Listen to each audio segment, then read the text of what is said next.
Oh boy. Oh boy. We back, brother. We are back. Like we never left. Cooking up in the kitchen. You got shorts on. Yeah. For this very reason. Just in case y'all talk about my backside. I got shorts. Clean. Knee length. Yeah. Cause you got a couple of DMs last time, right? Yes, I did. Like, excuse me, who was that? Next time wear gray. Oh boy. That's what you did there, brother. That's what you did there. Let's see.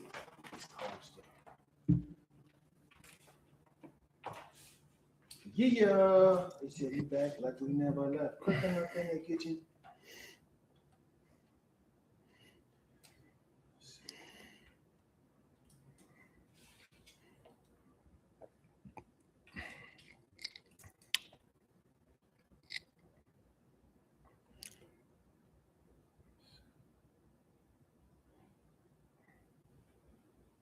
Nothing on that.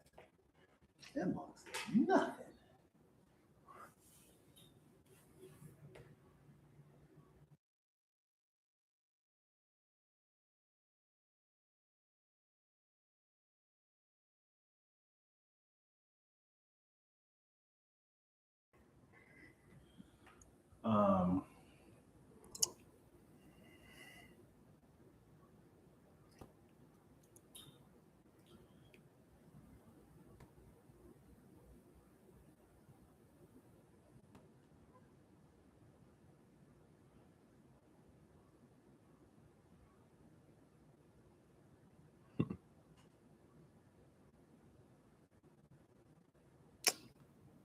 I gotta stop.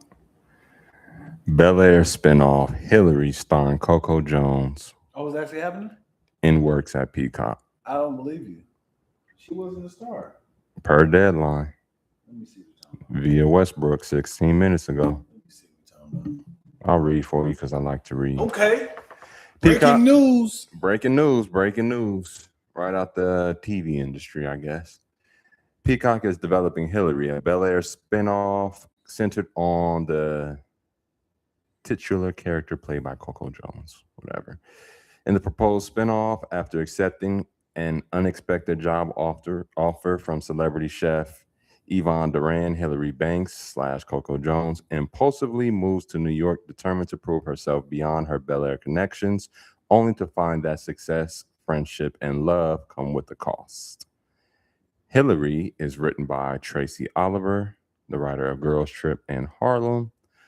Who is new to the franchise? It comes from the studios behind Bel Air, Will Smith's Westbrook Studios, and Universal Television, a division of Universal Studio Group.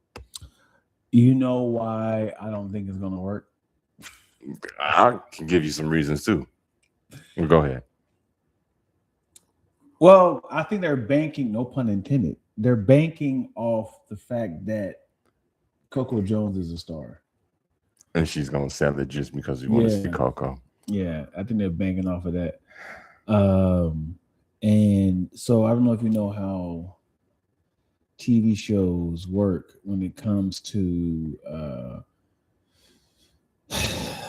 when it ends on the pot, I'm learning. 3 seasons. Okay, this is something once new. you get past the 3rd season, you got to pay all these actors more. We talked about that. That. So I think they make it. I think they made the fourth season.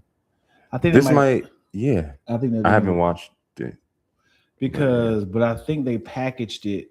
I think the way it worked, I think they packaged it. First and second season was considered a season. Because they shot 1st and 2nd season back to back. Yeah. And then did 2 and 3. So they might have worded it in a way to say you get 3 seasons, but it's going to look like 4 seasons. Okay. And then once they got past that 4th season, they're like, is the ratings good enough to extend this bitch? And then they was like, man, let's go ahead and end this mug. But it sucks because it had so much legs. Yeah. But at the same time, they definitely had that exit because he went back to Philly, right? I haven't watched a single episode of that. You haven't seen one episode? Okay, well, why are we talking? When I heard about the reboot, the initial reboot, you know how I thought it should have went? No. If I would have wrote it. Okay. It would have been the flip. It would have been Will and everybody, all the children are grown up. Will stayed in Bel Air. Carlton got a job. He went to college, but he works in the hood. So then he has to send his hood child. No, the flip. Will has to send his child because he's already in Bel Air to go live with Carlton. So now he's the rich kid that got to learn the street rules and learn the street knowledge. And Carlton is raising these kids that are all in the streets, even though he's from Bel Air. That's a great. So you just want a Just continuation, of the same, not a reboot. Yeah, okay. A continuation, but a flip of what it was, because it was him coming from a bad neighborhood, bad environment. Yeah, that's a great idea. But then you just flip. Extremely expensive because Will Smith is a star. Yeah, for him to you have to pretty much have him featuring. Yeah, even if it's just, and even if it's just one episode where, like, perfect world, if it's one episode where he's like, yo, man, you're going to college, how about you go with your Uncle Carlton, your cousin Carlton out there in Philly, and you go out there to Temple. Because Will Smith did make a cameo in the Bel Air episode. Everybody from the show made a cameo. That's good. Only person who didn't show up was Carlton. Okay. And Uncle Phil, rest in peace. He actually did. No, I'm joking. CGI? No. It was a casket. Too soon. Nah. No. Carlton didn't show up, I think it's just Carlton. He's the only one that showed up. Everybody else did. Matter of fact, Nikki didn't show up. What? He's not the youngest. Important. Yeah. He's not important. But it was a little time that little final season or whatever, Nikki. But I love they featured all the highlights of the show. Mm-hmm. So any part of the show that's like a TV moment, they read, it's in there. Yeah. Even when it's like they're just doing like a little montage, I'm having a good time. You see like, the dances. Yeah. Or if they're having like a little like dance off, you see, Classics. They did it. Classics. That's good. Right. That's so good. You see the little homage to. You'll see like the Janet Huberts and you'll see them pop up. I love how you're telling me this because I'm not paying the $11.99 for Peacock to watch it. $11.99? I don't know how much it is, but I'm not paying for another streaming service. Yeah, you should. I'm at this point. If you enter my home and you sit down, I need password. That's something. I like that method, yo. Like that's your housewarming gift. You know what's crazy? What if you have game nights or movie nights? You see I'm going with this? And instead of bringing food, either you bring a dish or let me borrow your password. You gotta hold that. I gotta hold that for a month. Because I'm looking for somebody with HBO Max right now. The Lanterns, I want to watch that. It's a great show. Oh, I gotta watch it. It's a great show. And I had no passwords. Good afternoon, young kids. Yeah, we are light over here, boy. What's today? Tuesday? Yeah, we are light. It's you, Ian. It's you. We had 35 people last time. Last time I was 35 viewers. I was turning up.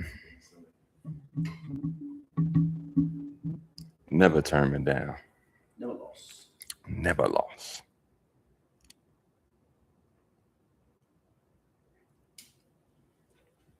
Yeah. Yeah. Great show, man. Like I said, they had the whole father thing happen. Fresh Prince. They had he wasn't a judge. He was a lawyer. Yeah. I think I've seen that part. I watched like the little promos for it and they were talking about it, but never seen that episode. Yeah. And you know who I absolutely love? Tell me. Cassie, Cassandra. I can't think of her last name. Cassie? It's Aunt Viv on the show. Okay. Her as an actual person. Let me look it up. On Instagram, when I tell you she is the best. Let me see. How can I look this up? Um, New Aunt Viv. Yeah, her name is Cass. Either her name is Cassandra, but on Instagram it's like Cassie something. She is the best, dude. I absolutely love her. What year is this? 2025. What year is this? Janet. No. Nope. Cassandra Freeman. Yep. But her name on Instagram is. Now let me find it on Instagram. Watch out. And just her as a person is so. She is so funny and inspiring. Yeah. Cassie Damsel. Damsel. Yeah. Damsel. And she was like, "Hey y'all, I want to talk to y'all about something." Just click one of those videos and just watch her how she talks, and she's a totally different person from the show. We never saw the show. I can see it. Yeah. Yeah. Okay. Yeah. All that character. Mm-hmm. You know who I want to meet? And I was thinking about today. What? Last time I was on here, I said I wanted to meet Whoopi Goldberg. I want to meet Miss Pat. I think I'll be great. Oh, the judge or the comedian? Yeah. Whatever. She does a lot of stuff. I want to meet Miss Pat. I think me and her will have a good time. I've seen her on a cooking show. Yep, let's do it. Come on in. Come on in. And also, we have our guest today. We were buying time. Yep. Hello. We was out here buying time. You know, yeah, that's my friend, yo. This is my birthday twin. Listen, Pisces. This is my birthday twin, y'all. Okay, let me make sure my phone. Yeah, it's all good. This is a very loose podcast. Oh, good. Hi. Welcome back to the States. Oh my gosh, thank you. Yeah. Back to being black. Yeah. Wow. Can you adjust the camera so it's more? No, on the side. Look at. So even out the camera. Look at the TV. You see how we at? So I think bring it more towards her. No, just like this. Yeah. There we go. Great. Sweet. Yeah. Get some lip gloss on. Oh boy, she is not ready. She really ain't ready. She really not ready. You know, I have some lip gloss. Can be ashy on. Well, I didn't realize how much of a small person you are. I am. I mean, I look big. You know. Yeah, you got big energy. I didn't realize how of a tiny person you are. Well, you like look at me versus you. Yeah, you're like 6 feet tall. Though. No, I'm much taller than that. I'm 6'4". Yeah, see, I'm like 5'4". Mm-hmm. Like a whole foot. Oh my God! Somebody else another person was found hung. Another black man was found hung in North Carolina. I don't want to start off the show like that. It is Ife, right? It is Ife. I know two people who say it differently. What? You got to bring your microphone. Oh. Yeah, let's just pull it towards you. No. Yeah. Who am I to see on the podcast? I don't know. Listen, that's why I was like, let me try this. I haven't been on a podcast in a minute. Ever. I remember the radio. Huh? I remember the radio. Yeah. Back in the day when they would have radio shows. Golly, how old are you? You don't want to talk about that? That's too much. She said, I remember back in the day when we had radios. That's radio still exists. Shows? Radio still exists. Well, I'm over 40. Okay, we all are. Well, said this guy. So I'm a full adult. Okay. Yeah. I respect it. Well, welcome.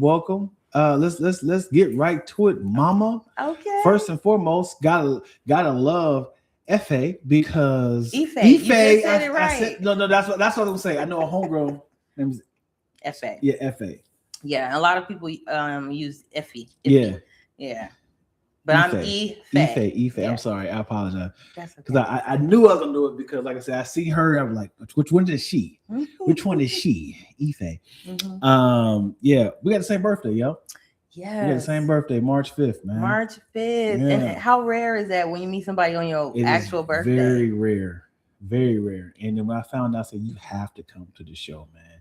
Yeah. And I need to greet my twin, if you will. Yeah. Where are you from?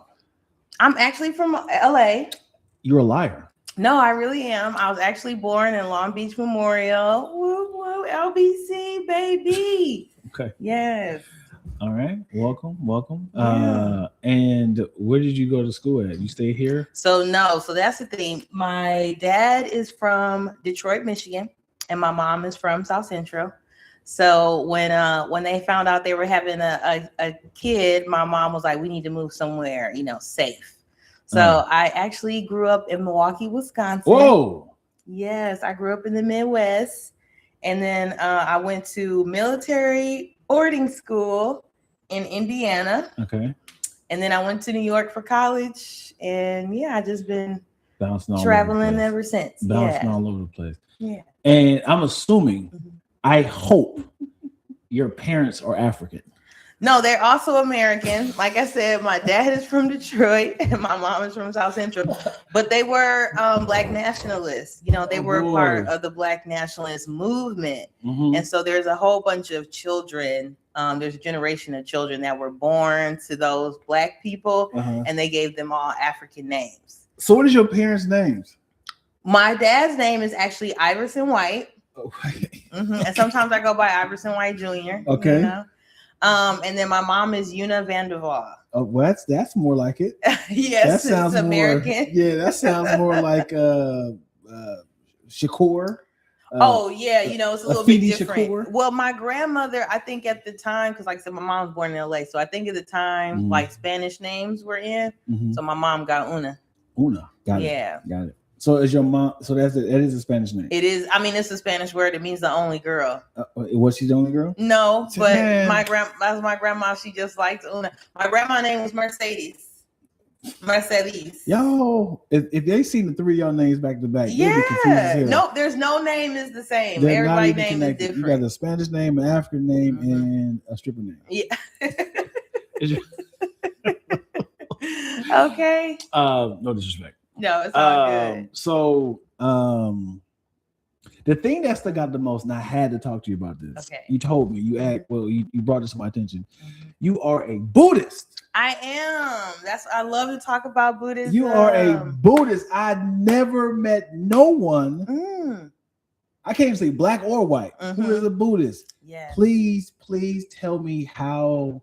Yeah. The upbringing, how did your parents get into it, or did you get into it? I got into it, but again, my mom told me in the 70s it was real popular. In the 70s and 80s here in LA. Yeah, it was real popular. So my mom was familiar with the SGI. I'm a Nichiren Daishonin Buddhist. Whoa, slow down. Yes. OTI? SGI is the Soka Gakkai International. Soka Gakkai. Yes, Soka Gakkai. And it just means like community, like the international community of Buddhists. And the type of Buddhist I am, like there's different sects, just like with Christian. Sex, SECT. Oh, I was like, whoa, I thought it was only two. Just like with Christians and Muslims, right? There's different sects. So I'm a Nichiren Daishonin Buddhist. And our most famous Nichiren Daishonin Buddhist is Tina Turner. If you ever seen the movie What's Love Got to Do with It? What's the mantra? It's Nam Myoho Renge Kyo. Hey. Yes, Nam Myoho Renge Kyo, Nam Myoho Renge Kyo. So, chanting sincerely with an open heart is our way to like call to the universe. So basically, the universe responds to your voice. We manifest what we want out of the world. And it's the same thing in Christianity. It's basically like where you pray. You know what I'm saying? You pray to manifest what you want out of life. So it's the same thing for us, only we say it out loud, and it's the power of the voice, literally, to send your vibration through the universe, through space and time, through 10,000 dimensions all at once. So that's the power of Nam Myoho Renge Kyo. And when you chant, you bring all those universes together. You bring your past, future self, and your multiple realities. So when you live life, your universe start to kind of separate. You like bring it back together. That's right, literally. So it's like you holding it in Bring it all back together. That's right. It's just like, it's a lot of Eastern philosophy too. So Buddhism isn't the only philosophy that believes in that, but yes, it's the idea of bringing your chi together, getting your energy centered, aligning your chakras. All of that is very much the idea. Got it. So I don't know a lot of religions, but I do know most religions have a God. Do you guys have a God? No, so we don't have a God, or at least not my sect, not Nichiren. But as far as Buddhism goes, a lot of times there's a lot of overlap with other polytheistic religions too. Polytheistic. Okay. So in a polytheistic religion, there may be multiple gods and goddesses. So in Hinduism, which is very closely related, yes. In Hinduism, they have a Buddha. They worship a Buddha. I was just about to ask. You were a Buddhist, but you don't worship Buddha. But we don't actually worship a Buddha. Yeah. The fat man. The fat man. Yes. And there's a skinny Buddha too, by the way. But fat Buddha is my favorite Buddha. Yes. So in Hinduism, they actually have like the personification of Buddha, which is his person. And I don't want to get it wrong because there's a lot of different beliefs, but some people equate like the Buddha to Krishna, which is another like deity in Hinduism. Some people, the elephant head. Yeah, that maybe it's a woman's body with an elephant head, right? Yeah, they're kind of like androgynous. They could be a man or a woman, but so I think that's a man, and I can't remember exactly, but I think it's blue. It's the blue one. Right, Krishna is usually blue. But anyway, my point is that's like a top god. It's not like a little god. It's like a big god. So the Buddha is a big god for sure, but he may come back as Krishna. He may come back as Jesus. You never know. You know? So it's one of those sort of things. So you don't have an icon as right. So we actually a mascot, if you will. Yeah. We don't have a person, but we actually have the mantra Nam Myoho Renge Kyo is written out. You know how to spell it? Yeah, I do know how to spell it, but somebody put it on the screen. No, don't look at it. I don't know if you know how to spell it. I don't know how to spell. Let me see if I can spell on top of my head because I'm a horrible speller. Say it again. Nam Myoho Renge Kyo. I think it's NAM Nam Myoho YO Renge RENGE Kyo KYO. Hey! Oh, somebody had yes, No, I missed the Myoho. It's MYOHO. Okay. Okay. Yeah. But I'm a horrible speller, but I got everything else right. So hey, don't be upset. I don't know how to spell hallelujah. Exactly. Hallelujah is spelled numerous ways. Every time you see a different Christian like church, you're like, well, y'all spell it with a J? Y'all spell it with an H? Okay. It's all about, your accent, where you come from, But anyway, so in ours, we actually have a scroll. And we have not a Bible. Yeah. Okay. So and we don't have a Bible. You got your scroll on you right now? No. Come on, I don't have my scroll on me right Enemies now. Enemies and demons out here, yo. You gotta keep it on you. Well, there are some people that have like a little one, for when you travel. Because if you travel a lot, you don't want to take the whole scroll with you everywhere you go. So they do have a little one for people who travel a lot. Y'all cast out demons? So you know what? We don't call them demons, but we call it devilish function. Okay. And the thing about a devilish function is it could be anybody or anything, So it's in our own lives too. So we don't think of like the devil or a demon as some external thing. It's actually our own life condition. Okay. And when we want to cast out those demons, that's what chanting is for. Chanting is to really shed that negative and devilish functions from your own life. I don't know if you have like exorcisms. Like you pluck the scroll like I'm running when yo kill me yo. So we don't call it an exorcism, but we call it a tozo. Tozo. The toes up? A tozo. The toes up. A tozo. A toes up. Tozo. They call it with the toes up, y'all. You know what I'm saying? So basically, we all come together. Like, let's say you got a real problem and you're like, I really need help dealing with this problem. We come together and we don't hold hands, but we basically hold hands spiritually. You know, we get together, we make a circle around you, and we chant together in a room with the scroll. And you wouldn't believe it, because sometimes when you're challenged, it's hard to use your voice. You know, when you're sad, when you're depressed, when you're sick, you know, it can be physically hard to even use your voice. So when we chant together, we create that vibration. But it's even higher because it's more people, you know, it's more voices behind you. And sometimes that little voice you have, you can hear it kind of grow, because now you got all these people behind you chanting with you. So yeah, that's our form of an exorcism. We come together, we chant, and it works. I had a bad roommate. She was just a crazy ass bitch. Horrible roommate. And I was like, dang, you know, I can't leave my apartment. You know, like, what are we going to do about the situation? You know how rent is in LA. You can't just leave an apartment. You know what I'm saying? So they were like, all right, we're going to get together. We're going to come to your house and chant. And when I tell you, filling the house with the sound of chanting, I looked up. She was out the house. She was like, I can't be here, y'all chanting. I was like, you know what? This works. Wow. This works. If y'all said to a point, well, it's annoying. Yes, I would too. Yes. Exactly. All right. It's 3:00 in the morning. Yeah. I'm out of here. Like, I got to get up out of here. Yeah. Get your devilish function. But was you around her? Was you around her like this? Not around. No. Okay. Then yes, I'm leaving because I can't sleep. Yeah. Yes, I'm leaving. You know. So what do you guys call your place of worship? So that's a good question. So, you know, because I'm Black, sometimes I still call it a church, because I just be like, yeah, I'm at church. It's just easier than trying to explain it. But we actually just call it the center.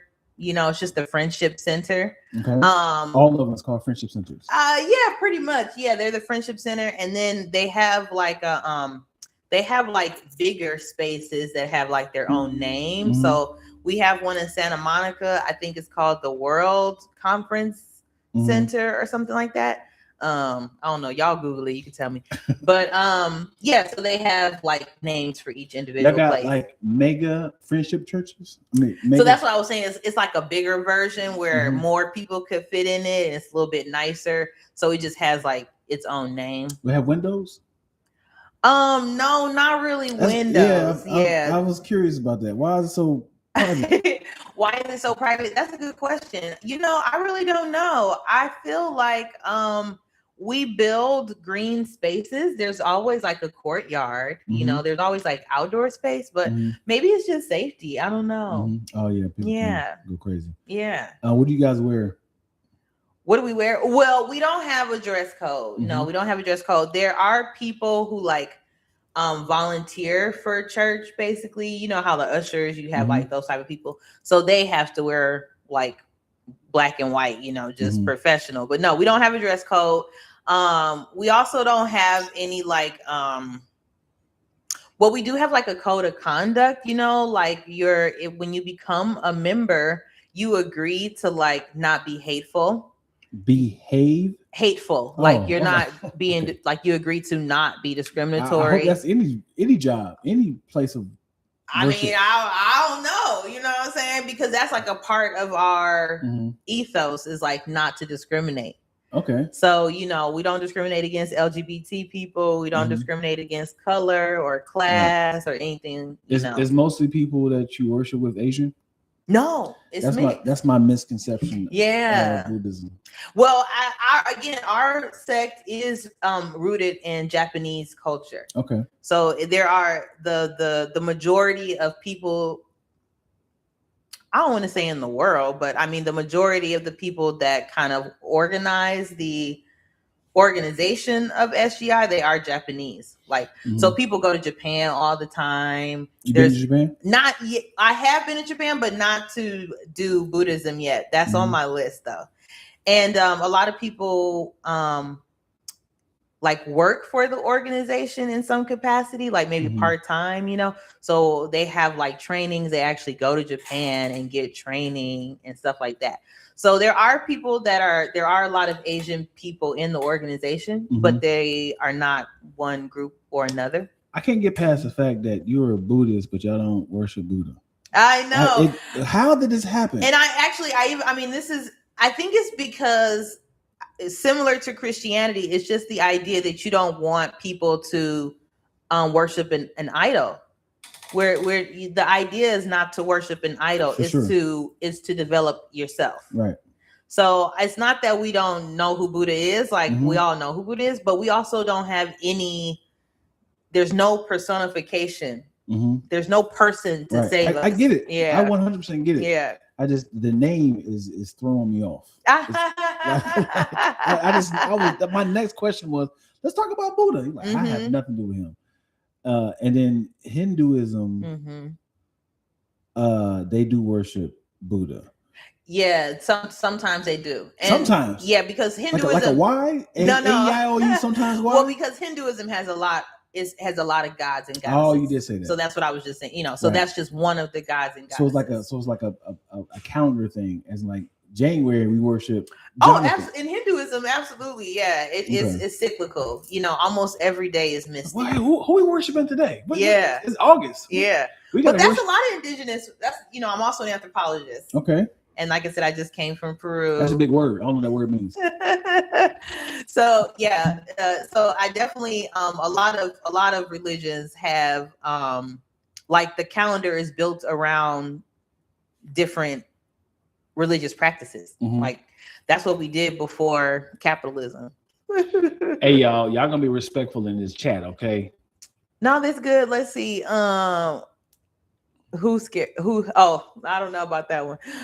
There was a group of extremist Buddhists in China, but this it was Myanmar, that killed Muslims. Yeah, I do believe that is true. I don't know if it was 10 years ago. I feel like it's something that's always ongoing too. There's always religious wars, Yeah. So is a religious war between Buddhism and Hinduism? There is, between Buddhism and Hinduism, between Buddhists, Hindus, Muslims, between Christians and Muslims, Buddhists. Like, yeah, it's always some conflict going on. Okay. But yeah. Yeah, man. So what interests you about Buddhism? Why is this something that I've never met nobody? I mean, I don't even think. I mean, the ignorant in me is like I know the top 5 like religions is maybe Muslim, Christianity. No, that's Catholic is Christian. It's definitely Judaism. Yeah. Judaism. So I just always hear about them top 3, and that's never met somebody who is of the others. So let's hear it. I didn't want to look it up. I just wanted to kind of just be like, let's hear the comparisons, because I believe there was always one religion, and just like telephone, it just kept getting watered down to a point where the actual word got so misconstrued. Because I feel like if we really kind of study all religions, they have the same practice, but somebody was just like, let's take that part out. Absolutely. Or I believe he mean this, or let's just say this. What I heard was this. So if you can kind of like stem like a family tree of all religions, you can see how it's loosely based off of something. And then because I feel like when it comes to religions that have this is my first time hearing about the several gods. It's just people couldn't fathom that. How is God able to talk to all of us at the same time? It's impossible. So he has to have like a council. So he has to have like 12 people to talk to. Yeah. So let's just break them up, because there's no way he can talk to all of them at the same time. Just like he did with Aaron in Moses. I don't know if you're familiar with these characters. A little bit. Yeah. Okay. So in the Bible, everybody was coming to Moses for questioning, and then he was getting overwhelmed with, I can't do this. So God said, hey, let's break this up for foods and places to stay, and so he was breaking them up into councils. So it was like different chapters of people talking. So I think people kind of like saw that and was like, there's no way one God can download all this information. So let's just do the individual gods. And that's why I think like the Odyssey, they had those type of gods and stuff. And it's like, this can be God of wine, Greek God gods, of love. yeah. So I think that people just couldn't fathom that, God could register and upload that much information, prayers and stuff. So when that happens, I think people's like, I like that idea. I believe that. I just think he meant this. I'm gonna take this part of his religion and I'm gonna go with that. And I think, well, yeah, I mean, so I'm also, like I said, an anthropologist, so I love studying history and culture as well. And I definitely studied religion from high school all the way. Like I said, I just came from studying different faith just now. Yeah. So number one, I do feel like the quest to learn about that stuff has been my motivation. That's why I travel so much and really wanted to live in different cultures. And I was raised Christian, as it were. I was never like baptized or anything like that. Yeah, have baptisms in Buddhism. So you actually have to go through a series of challenges. Why you do quotations? Because they're not really hard challenges, but you have to do a couple of things first, and then like I said, we have the scroll, and the scroll actually comes inside of a box called a gohanzen. And so when you decide to become an actual Buddhist, you get a gohanzen, and there's like a ceremony to get the gohanzen. So can you not talk about it?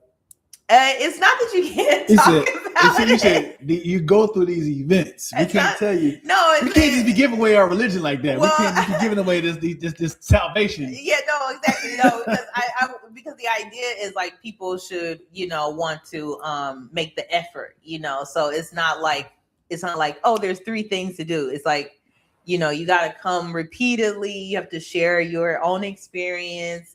You have to basically like lead a study where you actually do the reading and then discuss it and share with the group that way. So it's stuff like that. It's not like you don't have to go through an obstacle course. Right.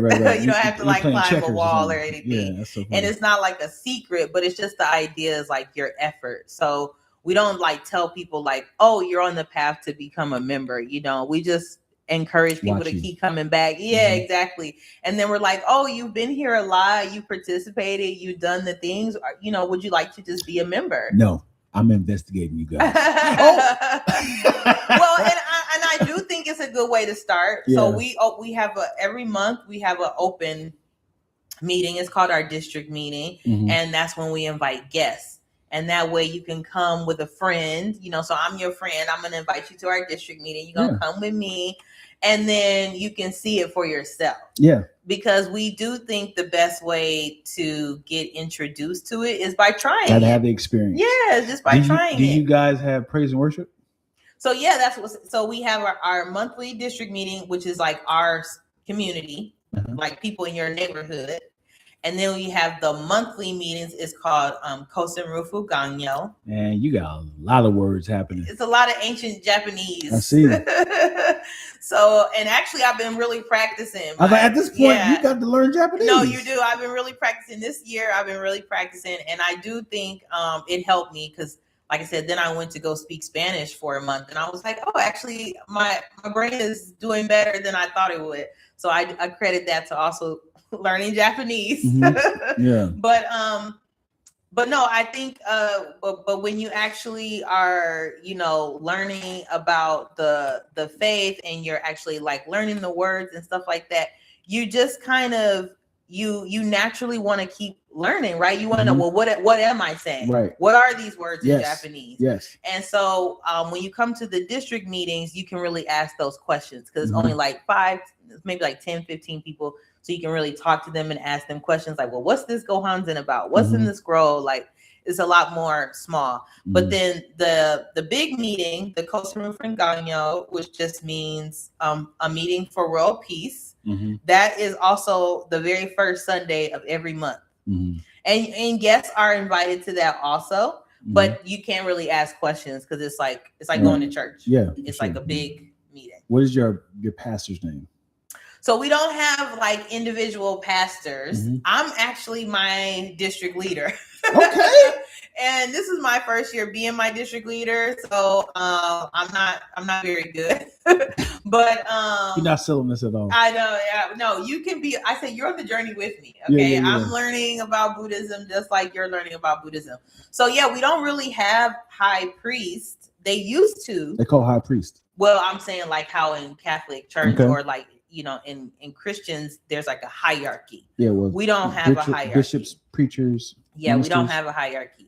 So they used to, though, back in the day. And the people that were and this is like Buddhist history tea right here. Okay. Oh. Back in the day, like in the 70s, the priests got what's the word? They got too powerful. And so they started, they started dismantling the organization. That's every religion. That's what happens. And so they separated from the priests, but they decided to not reintroduce a hierarchy. That to reduce, I guess, the opportunity of any one person or any like small group of people to take over the religion. So what we do is we rotate. Everybody rotates in leadership position. Based on, how long they've been practicing. Nice. So you can't have like a back-to-back, like word, minister, like a right. So like sermon. So basically, yeah. So basically, after, and I can't tell you exactly. I can only tell you what I went through before. So before I was a district leader, I was a vice district leader in a different district. So instead of being like getting to the point where you're the leader and you're like, well, I'm in control. I've been here the whole time. I know everything that's going. They just put me in a whole different district. And then you got fired. No, that's not fired. That's the rotation. That's right. And then the people that ran that district, whatever their issues were, people like or didn't like about that. Now there's somebody new there. So they don't have to feel like, oh, we can't deal with this bad leader or somebody. I'm not saying the leader before me was bad. I'm just saying, that's what you said. When you have difficulties with a leader in our organization, they kind of move around and rotate and they get a different training, they get a different experience. So outside of like harm, which I haven't heard of any harm, but for the most part, yeah. So we don't have like one leader. You don't like move up to one to be in control of everybody. Right. You just rotate around. Do you guys have a board?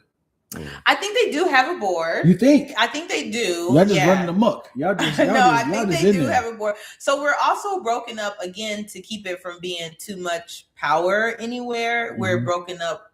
So like your district is a small thing, and then it's like your region, then it's like your state, then it's like your part of the country. So there's different leadership roles across the board. So it's not like there isn't just like one person in charge, I don't know how else to describe it. I don't know, man. This doesn't sound like good business practice.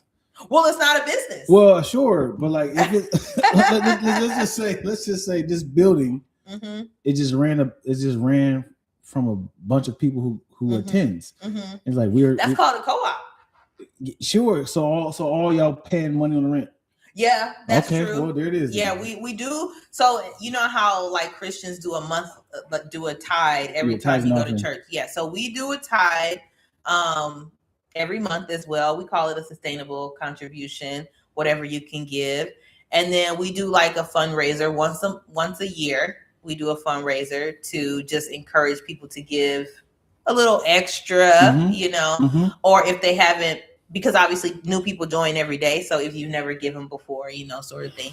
But yeah, it's a cooperative. Yeah. I hear you. It's just like, yes, it's like, it sounds very free, which is great. But at the same time, it's like, imagine having a zoo where there's nobody, is a zookeeper. Well, I want you to think about another idea. Think about a society where people manage themselves because they have a similar goal. Yeah, so I want you to use that same practice and say at school. Yeah. Right. So imagine like, hey, we all want to graduate. Right. It's like, who's gonna teach us? We're gonna teach ourselves. So it's like, well, yeah, I hear you. We can't Google things together, but at the same time, I kind of want to have fun. No, we have to teach each other.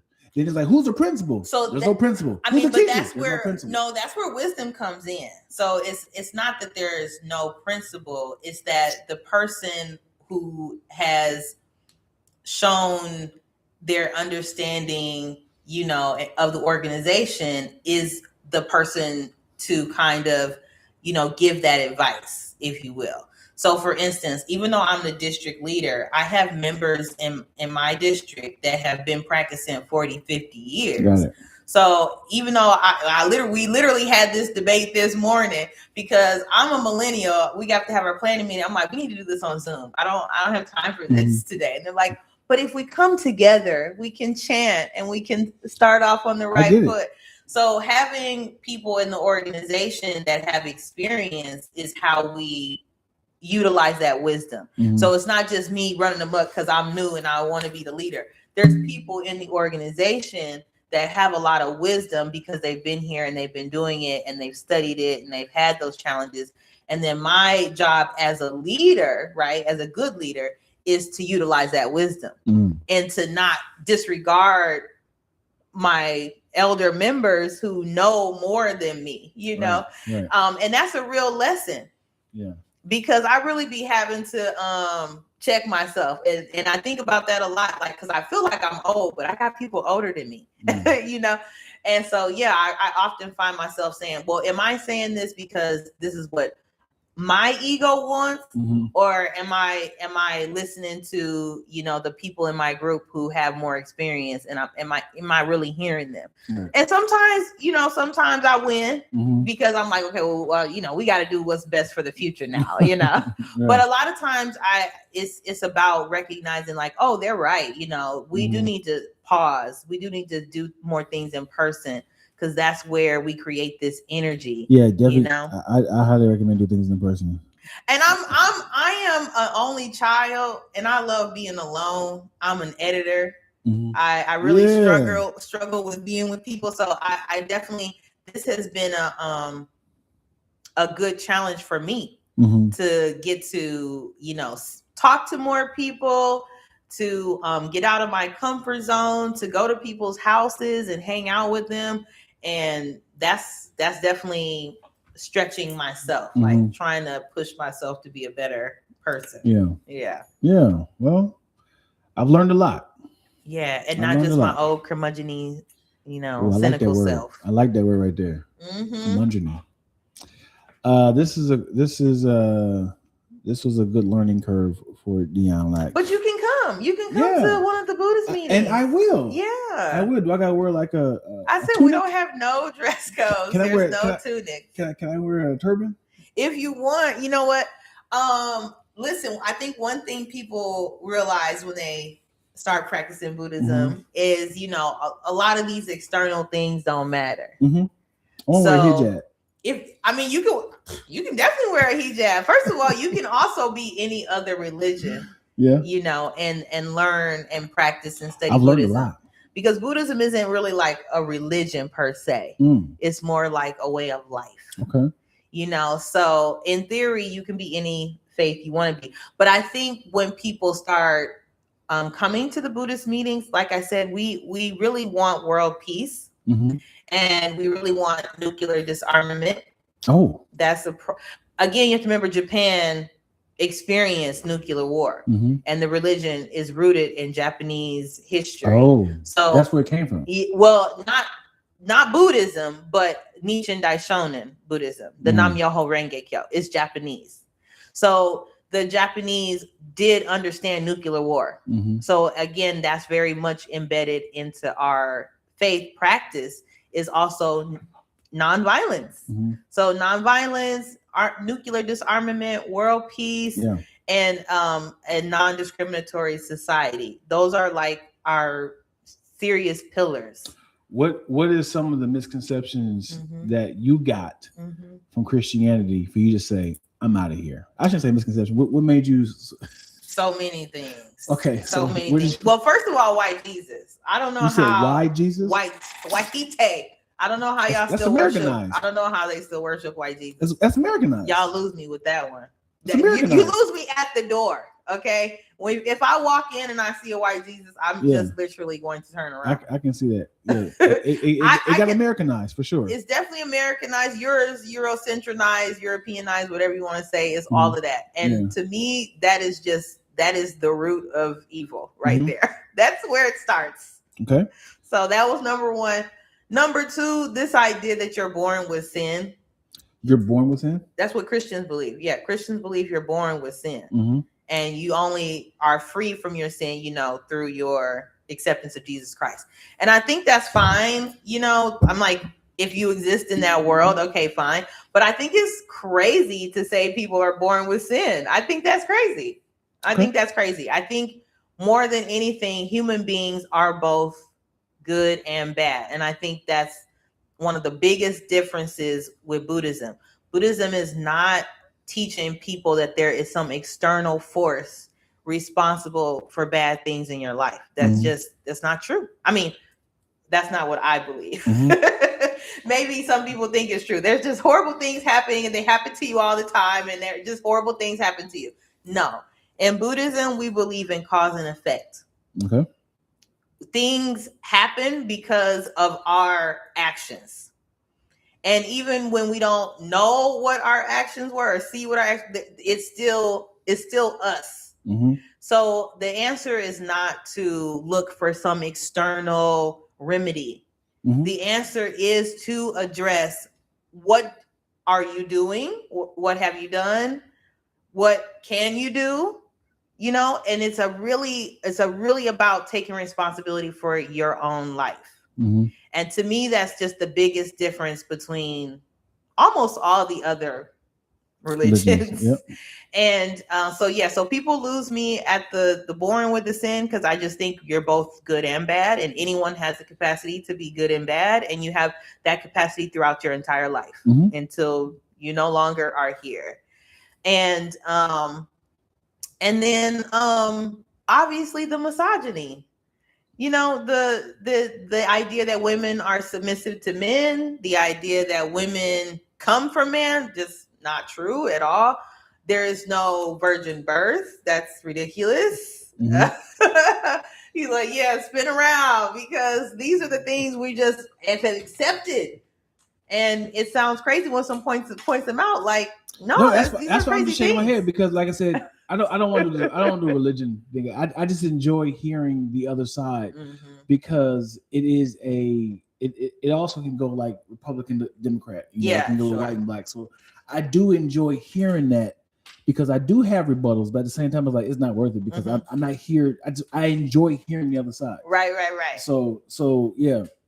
Well, and that's the other thing too. Religion makes everybody defensive. Yes, I'm saying. I just shook my head like, okay, because everyone's like, it's so personal to them, and it's their thing. Because I'm not wrong.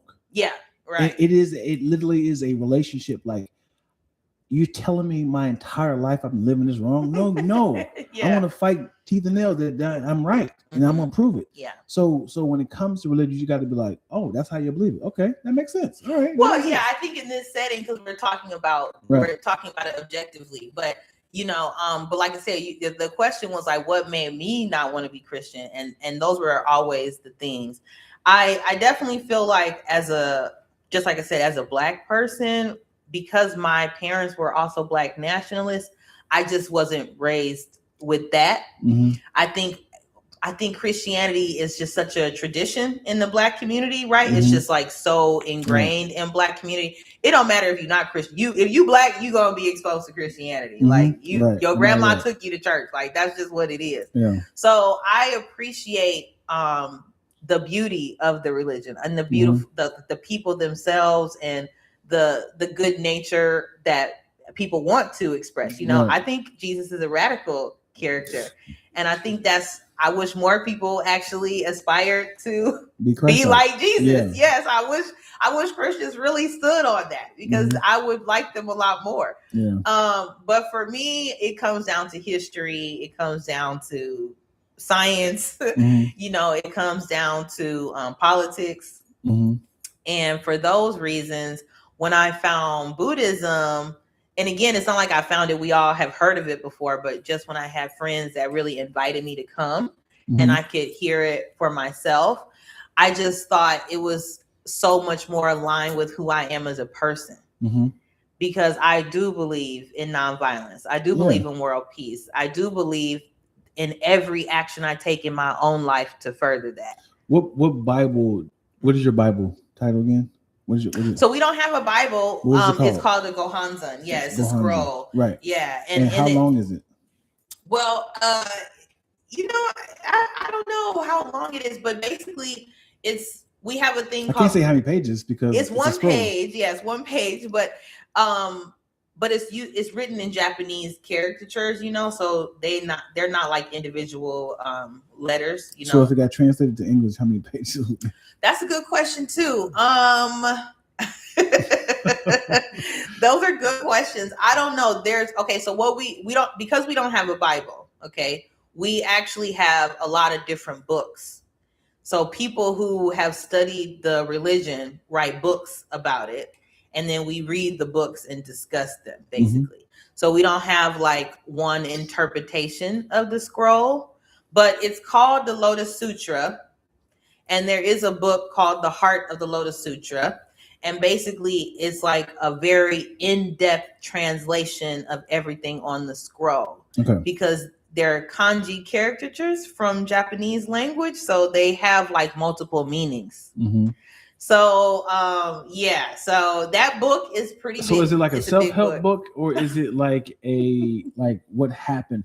I am extremely curious to know the origin of Buddhism now. Yeah. Because if it's a scroll that's not a Bible, is it like books of the Bible or things that happened back in the day? Yeah. Or is it just like, hey, this is what I'm reading and this is what it's interpreted? It's both, yeah, because it could be multiple scholars. So we do have one main scholar. His name was Ikeda Sensei. I'm sorry, y'all. Please listen. Don't quiz me on these things, okay? Ikeda Sensei, he was like our #1 scholar. He died a couple years ago. And so you got current book authors? Yeah, he writes books now. Yeah, they write the books right now. Yeah. So it's again, Buddhism. When did Buddhism start?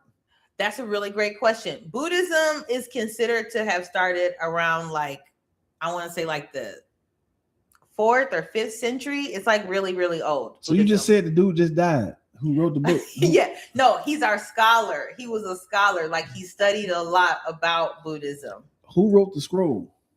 Okay, that's a good question too. I want to say, now I got to go get the book. Now I got to go look at the book. Hold on, because I should know this. I know who wrote the Bible. You're so funny. No, the scroll was written like thousands of years ago. Yeah, that's like the Bible. Just like the Bible, yes. And I do know the name, but it's not coming to me right now. But anyway, so basically, okay, so to your question about the roots of Buddhism. So Buddhism is considered to have started in India.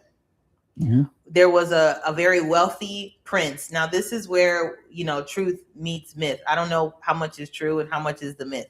Okay, but there is a prince named Shakyamuni. And he was very wealthy, and he lived most of his life in the castle, in the Maharaja in India. And one day he went outside and he saw all the people were poor and hungry and suffering. And so he decided to denounce his wealth to heal the people, to like save the people in the streets. And when he was trying to figure out ways to like solve the problem, it came to him in a vision that he just needed to meditate and chant. So he meditated and chanted, and he ascended. Is the way they describe it, right? He ascended. I don't know if that means he like physically died, but he became like a spiritual being, right? Through this meditation. And one of the things he wrote down was basically Nam Myoho Renge Kyo. And he wrote a lot of other stuff. There's other mantras too. So then thousands of years later, these monks, these Buddhist monks. Oh, monks are Buddhists. Yeah, monks are definitely Buddhists. And then the monks were studying all the writings of Shakyamuni, and they discovered Nam-myoho Renge Kyo. And another priest realized that was the most important thing. Like, all the things he said were important, but nothing he said was more important than Nam-myoho Renge Kyo.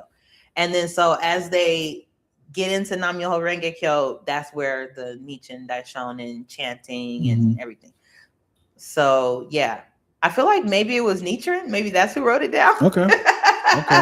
I should know. I remember this was on the test, but I cannot remember all the people right now. But yeah. So if I told you a story of my homeboy in Ohio who was praying and he disintegrated into a spirit and went through the sky, would you be like, this is wild? Exactly. So why couldn't you believe anything that happened in the Bible, but you believe that? Well, that's why I said I don't know how much of that is true. That's why I said I think a lot of that is myth. It's hard to know where the myth and reality, where the reality ends and the myth begins. We don't always know. You're moving the goalpost, girl. No, I'm not moving the goalpost. I didn't say that was that's not our only. We do not believe that. Nichiren Daishonin do not believe necessarily that Shakyamuni ascended. Right. I was just giving you the history of where Buddhism itself. I believe that could happen, but like I said, we don't know, and I think everything in the Bible or in your scroll is there for a reason, for you to learn the lesson. That's what I'm always believing. And that's why our scholars continue to study and write. It's not like there's a book that we dust off every couple of weeks to look at. Yeah. This is something people are still studying. They're still uncovering. They're still discussing and philosophizing about. Yeah. All right. Well, yeah, I do want to pivot a tad because this is happening in the news right now, and I would like to okay, what's happening? Talking about it because you said you about love. I am about love. I'm also about that, No, I was kidding. Not actually. I'm just loving people, one another. So if you, and this is for you too as well, Ian, if you had a tumultuous relationship with your parents, do you feel obligated to take care of them when they get to an age of old? After a tumultuous relationship? Am I the only sibling? Am I the only child? Yeah, let's keep it like that. You're the only child.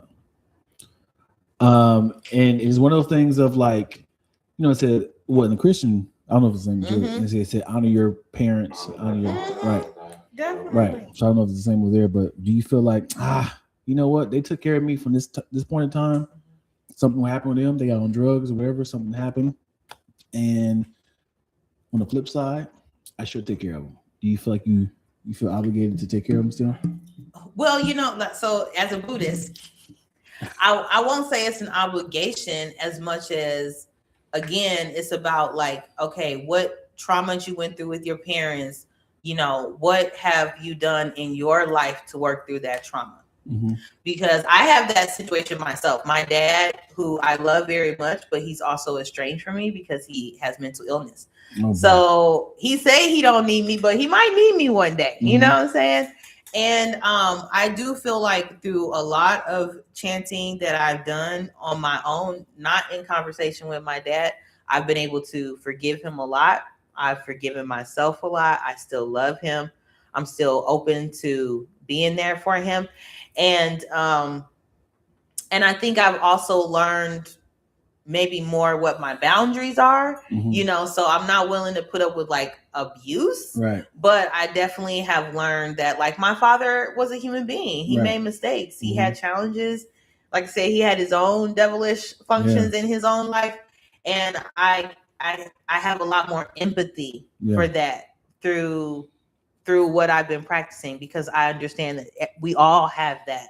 So I will say it's not that it's an obligation, but I do feel that I've really learned to be more loving, more forgiving, more patient, because I'm more loving and more forgiving and more patient with myself.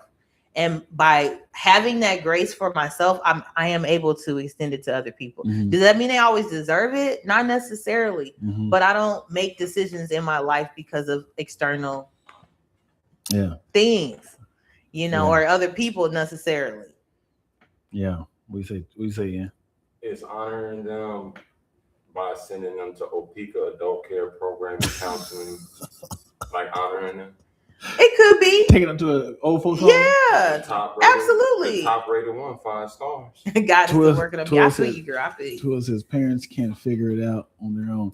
So I think it will be an issue if it's like if they have Alzheimer's and they're like verbally abusing me and I gotta pay for it, and I'm like, now I'm like, yeah, this is too much.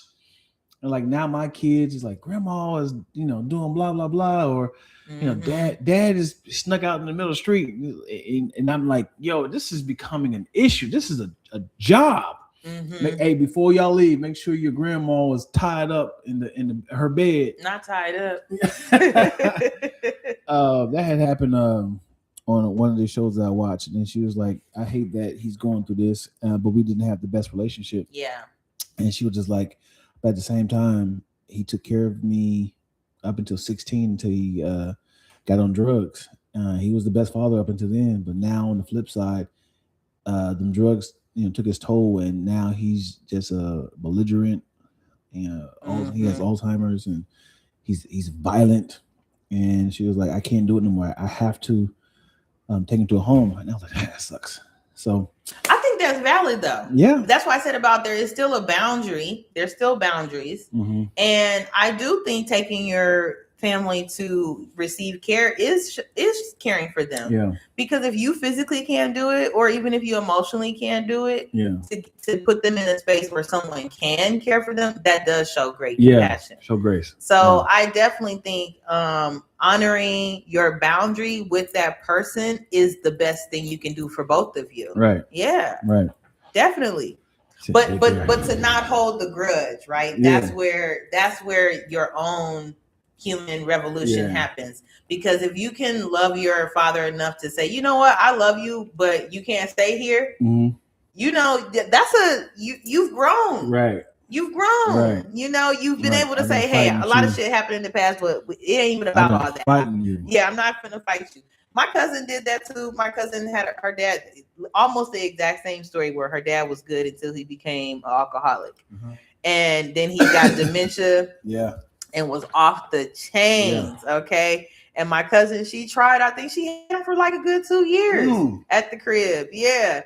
And then he just got belligerent. She was like, you know what? It's time for the home. And we were like, girl, you did your part. Like you made amends. Yeah. Like you really showed, not to us, but just for yourself, that you could change that condition. You could change that situation, that relationship you had with your father. So she didn't die. He didn't die with her feeling a burden, right? He didn't die with her feeling regretful or remorseful. It was all out on the table. It was all clear. It was all good. And then motherfucker just went and lived till he didn't live no more. What's funny is, imagine having a love life and you have like a father who has dementia, and he comes in like hey, what are you doing there with my daughter? He's like, oh, your dad's awake. He's like, just quiet. Hey, what's happening there? And all of a sudden he forget, like, hey, who are you? I'm here with Sandra. You're with Sandra. I'm next. Did you forget that's your daughter? Oh, that's my daughter. I'm tripping. I mean, they might forget. You know, you had a little training on her? Yeah, I did it before. They also crazy. They also be in there self-pleasuring. Oh boy! When they get in the kitchen, yeah. Let me put some. You'd be like, "What are you watching in here?" Yeah, no, I'm put some cream on these cinnamon rolls for you. Another topic. On the cinnamon roll. Another topic that came up. What is the nicest way? Okay, I gotta put this in the scenario. Okay. So, say for instance, you guys are prepping for a wedding. Okay. All right. You're prepping for a wedding. You're talking to your best friend, your maid of honor, your best man, and he's like, I want you to be part of my wedding, right? You start to see that they're not grooming themselves like they're supposed to, right? So what is the nicest way to say, hey, this wedding coming up? Like, Talking about groomsmen? yeah. And like, I can't have you looking like this. Or what is the nicest way? Like they just letting their hair grow Yeah, out. just Beard, I mean, they don't stink. Chain. They don't stink, but it's like, yo, the wedding's tomorrow, bro. But it's just like what is happening? What you gonna do right You gonna purpose say that? What you gonna do with that? Yeah, that's fair. As a guy, I think that's fair. What you gonna do I with think that? Nothing. Why can't this is your wedding? If it's a woman in the bridesmaid, I think that goes a whole different. You think so? So what would you do? You're looking at your best cousin, your best friend, and she's right next to you. Listen, women need more prep time. You know what I'm saying? So if we get to the day before and your shit ain't together, you out the wedding. You out the wedding. You ain't even walking, honey. Like, I'll grab a clippers line, my homie. No, boy. Yeah, a woman, she need at least 2 days. At least 2 days before the wedding to get it together. Hair, and nails. The funny thing is, she's not even like excited. Like, girl, like you see me ripping around downtown buying material and fabrics. You just in here watching like grit. Yeah. She gonna tell me like, I'm gonna be ready Sunday. I'm fine. That's one thing definitely. You're gonna be ready Monday. Yeah. Sunday is the wedding. Like so I'm gonna see you Monday. So what is your verbiage of what you saying to your friend? I'm your friend. But see, that's what I'm saying. Because at that point, I'm pissed. Like at that point, I'm going off. Sunday is your wedding, all right? Okay. What day are you talking to me? Yo, that's what I'm saying. Sunday is the wedding. What day you like? This is it. This is the cutoff day. Y'all at the resort. Mm-hmm. Right. The wedding Friday. We here at Tuesday. No, I'm telling you Tuesday. It's a wrap. So as soon as y'all pull up, we pull up on Tuesday. If you get out the whip on Tuesday at the resort and you looking busted, it's over. Go back. Go back. Going. Then what? You gonna have an odd number? Okay. Yeah, just turn around. You can't stay at the resort. Yeah, you can't even stay with us because why you not ready? But you ain't gonna talk to her and say, "Hey, girl, hey, what are we doing with this?" Listen. I was just being Buddhist a minute ago. Now it's over. Now it's over. Because the wedding, the party, the pictures, like no, like. But the thing is, you just said you're not even telling her to go. I mean, let me do something. Okay, I would be okay. To be fair, you already there. I'll be like, okay, today is the day that you need to make these appointments. We need to know. I'm her. That all right? What do you mean?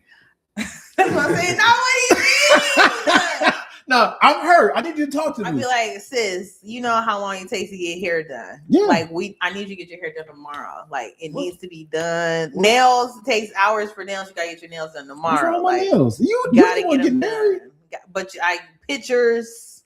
That's what AI is for. Have the videos. I don't have the pictures. I don't have them. I don't have the money for it, friend. We can just AI me with the nice money. Now, if it was my wedding. Again, we need more time than that because it's too late. I paid for the flight here and I paid for my resort. And that's what I'm saying. If I had known in advance, we would need a little bit more time because at Tuesday it's too late. It's too late. Like it's too late. Like, can I shave your hair off, girl? Yeah, like or now you gotta work on the catering staff. You know hey, Esmeralda, you want to be in the wedding? Yeah, now you're gonna have to glove up because you were not prepared. You're gonna be in the wedding, all right? Yeah. You're serving us. Yeah. You're serving us. Yeah, you gotta do something now. Twill said, same story happened with my grandpa. He stayed with us for 2 years. No dementia, just got mean and entitled. Willie right on the nursing home. That's so funny. That's funny. Yeah, man. If I had a homie, I would invite him with me.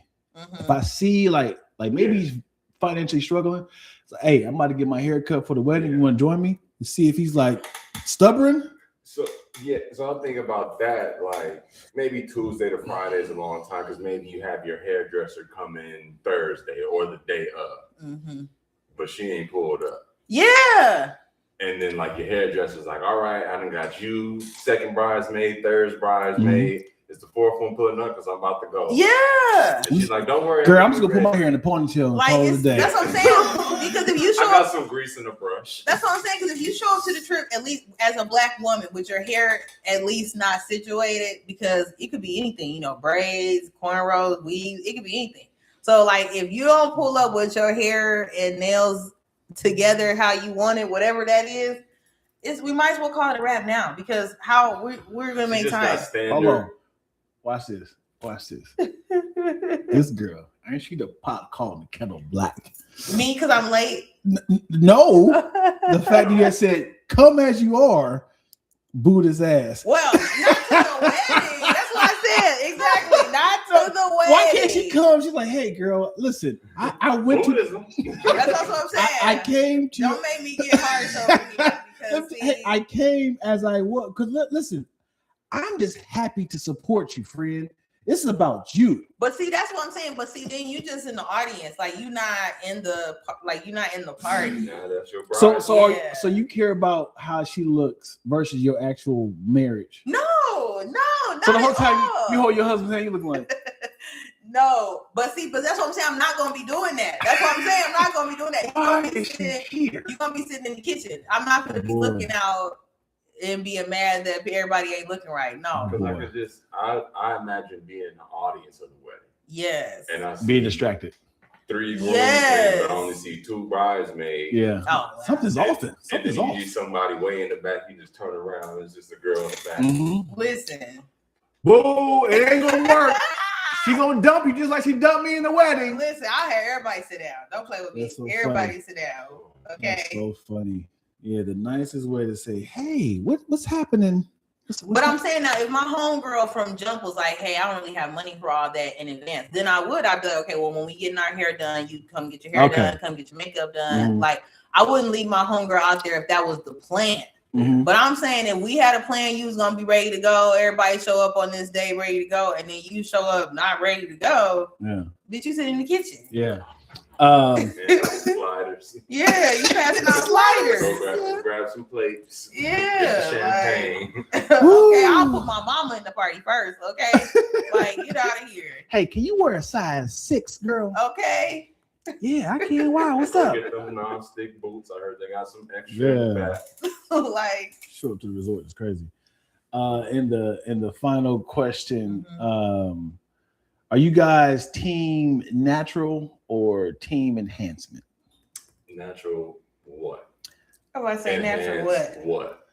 You know what? As in whatever God did not give you versus enhancements. God didn't give a Don't be. God didn't give a lot. Don't be too judgmental because this is a 2-part question. I mean, that's easy for men because what are y'all attached? Watch this.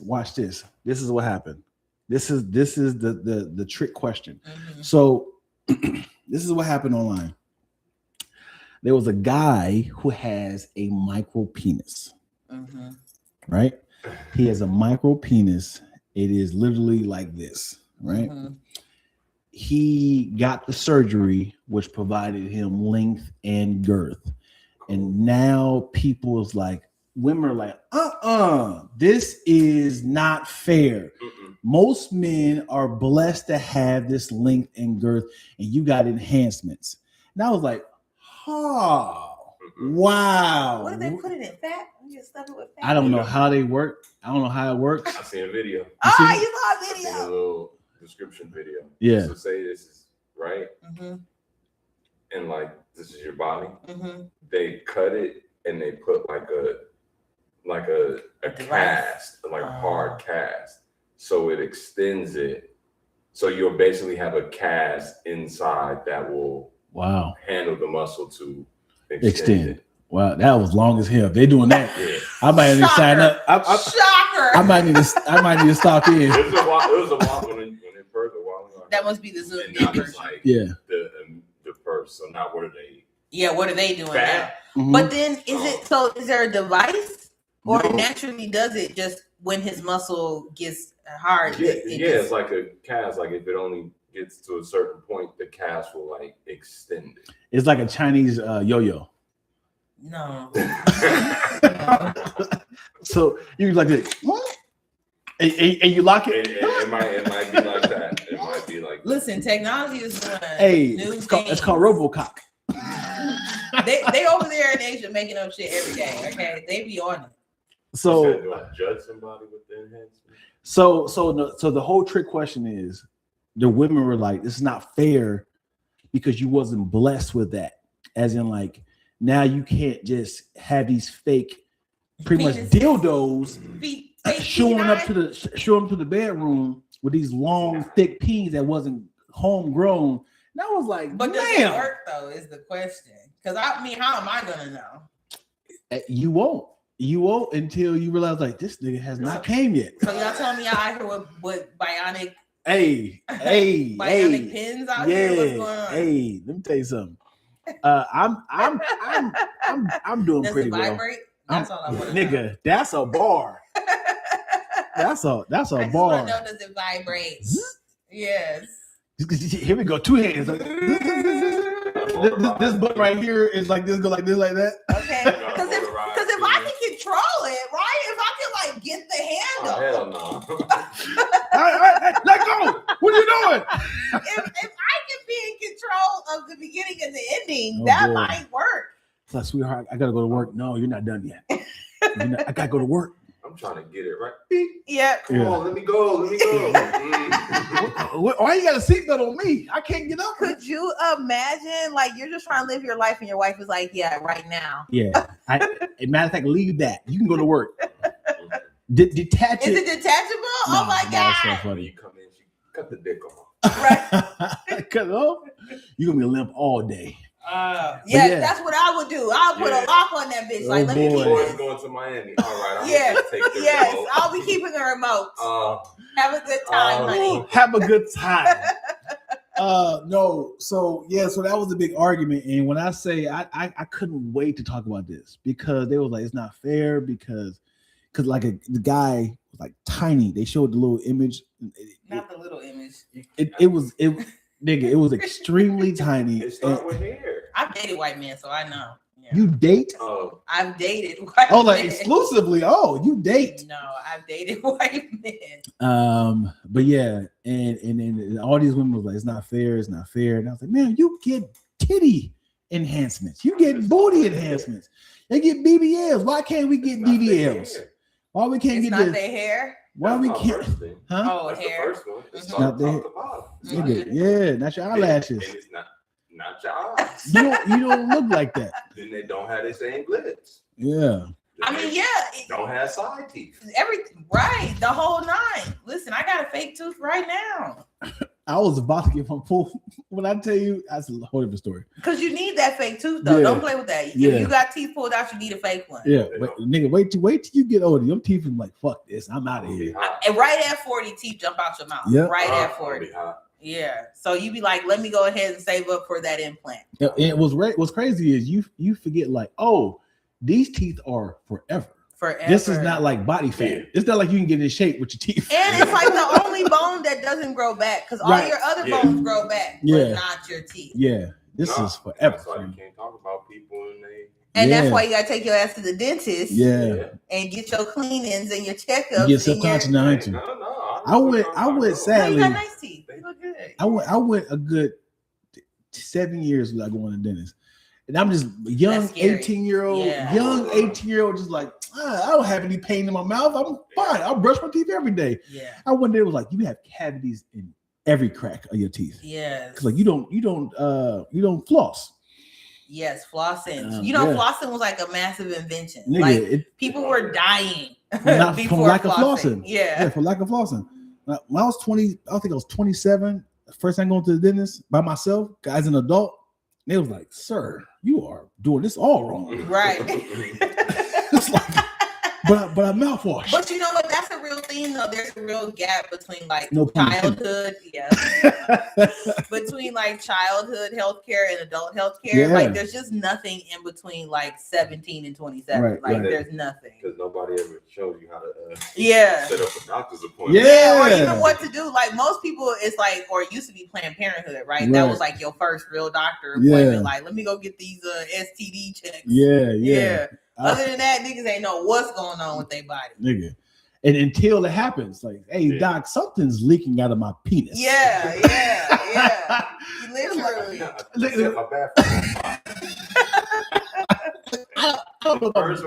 don't know if I'm jacking off too much. Fire. Kind of like, I don't know if I'm jacking off too much, but I think maybe I'm not jacking off enough. Sperm is coming out all the time. No, that's not sperm. That's discharge. Yeah, it's all bad. And women too, we don't know we don't really have, obviously there's even less medicine for women. So we really don't know. And then everything is like a wives' tale. It's like if your mama told you, your grandma told you, that's the only way you know anything. And then you get to a certain age and bitches start being like, well, you know, you got to use carbon peroxide and bleach in the bathtub. You're like, whoa! Yeah. How did we get here? Yeah. Carbon peroxide. Like, no, I don't think any of those are correct. Yeah. And yeah, man. And like I said, my mom, I had a great crash course from my brother.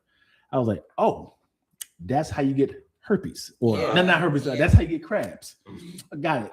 Oh, that's how you get a girl pregnant. Got it. So everything happened to my brother. It got translated to me. It's like, and this is why you don't do this. I'm like, got it. That part. Yep. Drinking, going to jail, or just friends in general. Yeah. But see, that's what I'm saying. Yeah, if you're a little bit older, but see, that's also where the bullshit come in. Because you know, the funny thing is when you have very promiscuous friends and who are afraid of the doctor. I remember my homeboy was like, so the thing is, my homeboy he just had a hair bump. And that's what it means. So just a hair bump. But the homophobic version of us was like, I don't want to see that shit. So I was like, what's happening? He's like, it's like a bunch of bumps. I was like, you got herpes now. So like this whole week up. Yeah. Like, he said, no, this is before WebMD. He's like, it's like a cluster of diamonds. I was like, oh, that is not. I was like, yeah, you got chlamydia, nigga. Not chlamydia. But imagine that. A young male growing up, and this is your first time growing hair down there, and you just itching and you don't know what to do, exactly. who to talk to. Yeah, he's like, I got something. I should have never let that girl touch me. She just touched you. Yep. Just touched. Ah, man, I hugged. Yep, I think I have herpes. It itches so bad. Yeah, because I hugged Cynthia, huh? That's what it is. God damn it. I don't know. My friend worked at Planned Parenthood, so I remember I couldn't have been older than 12 or 13, and she brought the big book of STDs home. This is back in the day when they called them all STDs. There wasn't no STIs in this bitch. These were diseases. Yes. Okay. Diseases. And you could catch them. Can happen. Yeah. If you touch it. Yeah, and they didn't play that like, oh, where there's surfaces. This was sexually transmitted. Okay, do not have sex. Toilet seats too. Yeah, well, that's what I'm saying. They were just straight up like contact with broken skin. No, the shit was disgusting. Yeah, because especially in the 90s, people were doing all kind of stuff, even though they were sick. You know, they didn't give a fuck. They would be like, "Oh, just a little open sore on my penis." My penis. and then get another different disease. Yeah. So then in that big book, I'll never forget it because it would be like, this person has syphilis, herpes, complex C and D, like just ridiculous combinations. Yeah. Like people's tongues. Yeah. Right. They have like fungus. Like you ain't see no STDs like that now. Yeah, like because they're stubborn. People that stubborn, sick. Yes. When you that stubborn, you like people. And they just would not go to the doctor until they were like dying. Yeah. All I gotta do is just gargle some Vicks Vapor Rub. Yes. And these were like the worst diseases in America. Yeah. You know, these were like pictures of the worst infections in America. People who were like, the doctor was like, "What did you do to yourself? How long have you been having this? Yeah, you shouldn't have herpes in your eyes. No, crazy. Yes, shit like that. Like now we know people was eating the booty, but now it's like, I guess it's better now. But at the time, that scared me. I didn't have sex for like 5 more years. I was like, oh no. She said I had it that night, but then 5 more years after that, I didn't. No. I'm just saying I was grown. I had an appointment. Yeah, I had an appointment. You know what? I read a book, sir. I'm not on my way. Exactly. No, when people, I'd be like, no, I don't think so. Yeah. I was like a good child all the way through high school. Yeah. You had any pregnancy scares? Oh, no. No? No. Scares, yeah. You said I got a girl pregnant. It don't scare us. I got her. I thought you was finna say diseases. Diseases? No scares? Scares, yeah. Pregnancy. Yeah. You got any pregnancy scares? Yeah. You was pregnant. She said, yeah. Yeah, definitely. I am a mom. No. Definitely not a mom. But also, I mean, yeah, like I said, I was in the 90s. Like people were like, it was like in the water. People were like pregnant at 12. Like, no, I avoided all of that. Teen pregnancy down. But I always say we went the opposite direction because my mom scared the shit out of me. Mm-hmm. So now I'm 40 and I don't have no kids. Like we went too far. Yeah. You know, they could have relaxed a little bit. Right. They went hard on us. I remember my earliest pregnancy scare is I remember this girl I knew all the way through elementary school, and I met her again freshman year in high school, and she had the best body, right? But that actually you can say best, but she's like a track runner, so just like real tight, like and she was like ripped, so muscles was tight. And I had this condom on, and afterwards, this is the first time realizing, and you know about this, once you bust, you got to pull out immediately.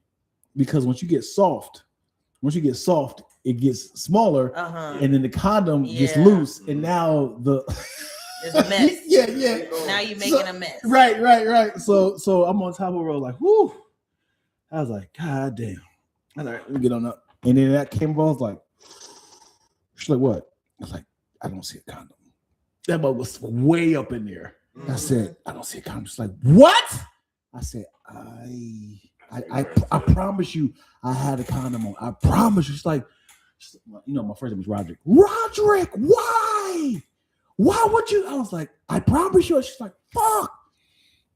And I was like, and I'm looking, and I never heard from her again until like a month later. She was like, oh, I'm going to tell you, the condom was way up inside of me. Luckily, I caught my period.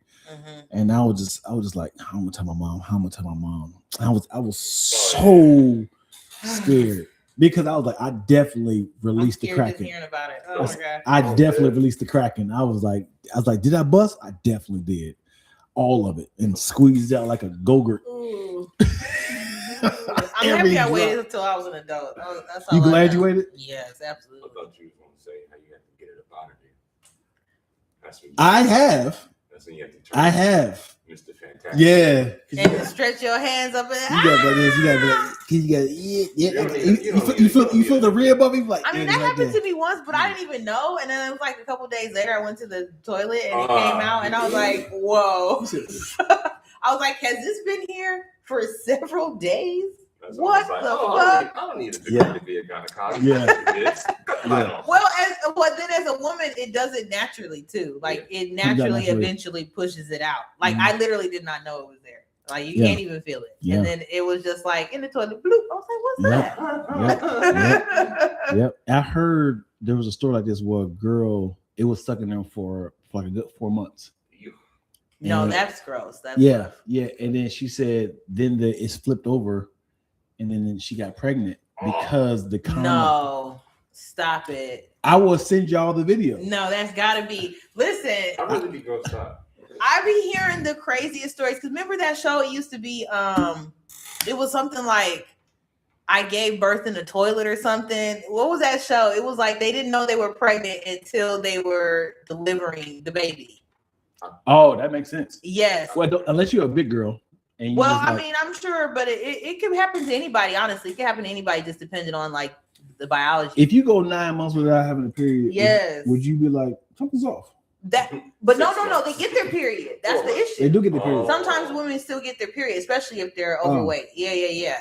But I'm saying, but it was a TV show. Nobody remembers that TV show where they were like literally like, oh, I didn't know I was pregnant. It was like on TLC or something. No. I mean, that's a great title. And basically everybody was giving birth in a toilet because they would think that they would have to like go take a poop. Yeah. And they would get in there and their body's like trying to push the fucking baby out. I didn't know I was pregnant. 2009 reality. Yeah. TLC. Yeah, they didn't know I was pregnant. And then like half of the episodes, people were giving birth like on a toilet because they just didn't even know what was happening.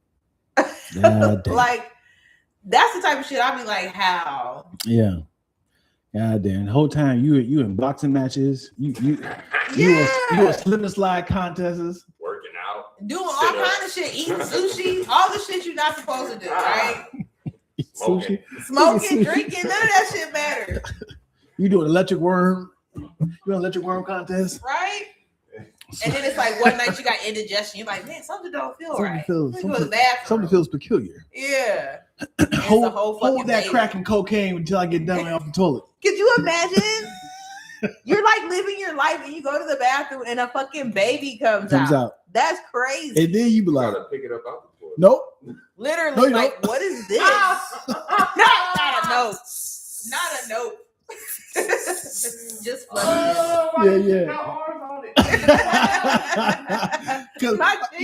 imagine you high as hell, like, is that what I think it is? That's crazy. But imagine the baby that survived. Like, your baby a soldier. Like, your baby was like, I'm gonna keep living. Right. Yeah. Then you owe it to send that baby. Yeah. To the old folk home. Old folk home is crazy. I would never tell that baby that story. I would never tell it. Like, you gotta lie. You gotta lie to your kid. I wanted you. I really did want you. Oh, me and your dad were in love. I wanted you. I wanted you. You know, I'll tell Ian this all the time. Having condomless sex is the worst thing. This is the first time he's ever told I've never heard that. I've never heard that from anyone. What do you mean, sir? Having raw sex should never be done. Should never be done. We should never experience that sort of pleasure. Men should never experience that sort of pleasure.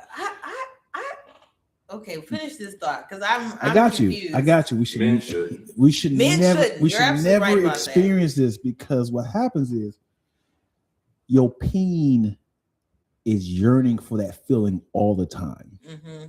So when you are back putting on condoms, you're like, this is trash. So doesn't that make you want to have some sort of attachment? Huh? Where'd you find this? Where'd you find her? That's what I'm saying. It doesn't make you want to go back and be with that person. Like you said, you need it all the time. It'll make you be like, let me make sure I can lock this down. I'm trying to convince you to let me take it off. No, I'm saying. So you're thinking. So we're on two different timelines. Okay. I'm in Vegas. I met Sandra. Okay. Right? Random Sandra. Right, Sandra. Right. I am putting on a condom. Right. You put on a condom. Yeah. Put on a condom. But if I have a chick that is homegrown, hometown, that I've had raw dog sex with numerous times, that is the feeling that my peen feels. Right. So if you like, hey, I'm in Vegas, and this girl was like, hey, do you want to go? Blah blah blah. You're like, absolutely. Like, gotta wear condoms. Like, right. You like, you know what? It feels like it really feels like you're getting a massage with gloves on. It feels like it feels like you are eating Starburst with the wrapper on. You like, I can almost taste it. It's like I completely agree. I mean, like, I shouldn't experience this. I just feel like, to your point, what I was asking was, when you with the person that it is your homegrown. I'm saying that don't make you want to just be with that person. What if I'm the side nigga? What if I'm the side nigga and she already got somebody? The side nigga with no condom? I don't know. Yeah. I don't know. I've never had like an affair like that. That's only been with somebody I'm like with. You better tell your man put a condom on. Yeah, like what you mean? Man, you better keep that safe sex for your husband. But see, that's what I'm saying. That's crazy. I don't know. Yeah. Side nigga, baby. Even if it was in a scenario, even if it was a scenario of like, hey, I'm in a relationship with Patricia, right? Mm-hmm. We've have unprotected sex, and then we break up. I still have that raw dog feeling. Right. Now the next girl I meet, and now her name is Nia, right? And I'm like, gotta start with the condom. Yeah. Gotta start it off. We get to know each other, and it's like sex is trash because I remember Patricia. Yeah. I remember. And she's like, but see, we would say you need some healing in between. That's what happens. You need some time down, when you're not sleeping with anyone in the middle. That way you won't remember. Healing. That's it. Yeah, that Buddhism back there. Yeah, you gotta get the rebound sex. That's why I went to Vegas. Rebound sex. Now you bring up a good point. You gotta get over. Okay, so what's the craziest thing you've done to get some sex? Craziest thing? Yeah, to get some. Well, you talking about especially for men, because I don't have to do anything. Come on, Flex. So I do absolutely nothing. So young Lack, I've talked about this on the chat. Mm-hmm. Young Lack, I was a cash carrying bellman as a 16-year-old boy, and I was paying for it. So that's the craziest thing I did. As in, I was like, listen, what I'm about to say, I'm not condone. That more and more these days. I do not condone. I was a 16-year-old boy with my first time having a car, and I was like, hey, older woman who is on the streets, come in here. And at the time, this is inflation, is crazy difference. $20 for some sex. I was like, I get this an adult, and that was great. I was like, this is incredible. Top shelf. And I don't know her name. I'm just, hey, your name's gonna be Cherry today because you got red on. That's the craziest thing. Not even knowing someone's name, crazy word. Yep, I bent her over my on my hood and gave her a measly $20. I was like, you gotta do better with yourself, man. You got to do better. Yeah, how do you feel after that? No, I'm talking about her. Oh, I'm 16. Not you lecturing the woman working. After I bust, like, sweetheart, this can't be life. This can't be life. You got, and I got another 20 to get something to eat. Yeah, I'll tell you something, man. That was the best night ever, huh? See, I'm cynical. I'm cynical because I'm learning more now. Men are admitting to this more often that they like just buy it and they be done. Nowadays, it seems like the easiest way to go. But now it's even more common, because now you got apps. You don't even have to like. The date kind of don't work no more. Yeah. Because they go too far. It's too far. So it's too extreme. I can pay for an expensive date. It kind of won't guarantee it. Or I can just go to somebody who just wants the money. And I can just give her the money and I know I'm going to get it.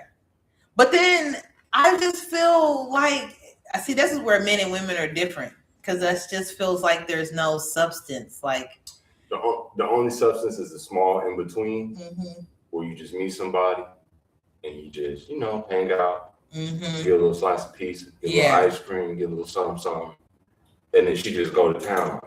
But that's when she does this. See, and that's what I'm saying. That's men. Men have so much judgment for women that then they actually have a good time with. Why have that judgment? Watch this. You gotta look at men as we're the predator. Right? Yeah, definitely. So imagine if a lion saw a gazelle. He was like, oh, I want to hunt and get that. But the gazelle came to him and was like, eat me. Like, hey, man. That's my problem. That's weird. It's like, hey, that's exactly what men think, though. It's like, but play the role. Okay, see, I can only play the role for a little bit because I also just enjoy living life. So I don't really have like any pretense. I don't have like a back plan. I just be in the moment. It's not a serious judge. It's just that's what she enjoys her time. It seems like it's all men or universal. It seems universal. If it was too easy, I'd be like, Some I got questions now. Yeah, that was come on. That was like, it was like, hey, how you doing? I really enjoyed the show. Appreciate it, sweetheart. Can I suck your dick? Oh. Okay, but no one's doing that. Oh, shit. I mean, in a way, but I just don't think it's that direct. They got about a 2-hour conversation block. And then they. I mean, yeah, because sometimes you vibing with somebody and you do feel attracted to them. Right. And this is what happens. But go for it. I hit the DM. She looked good.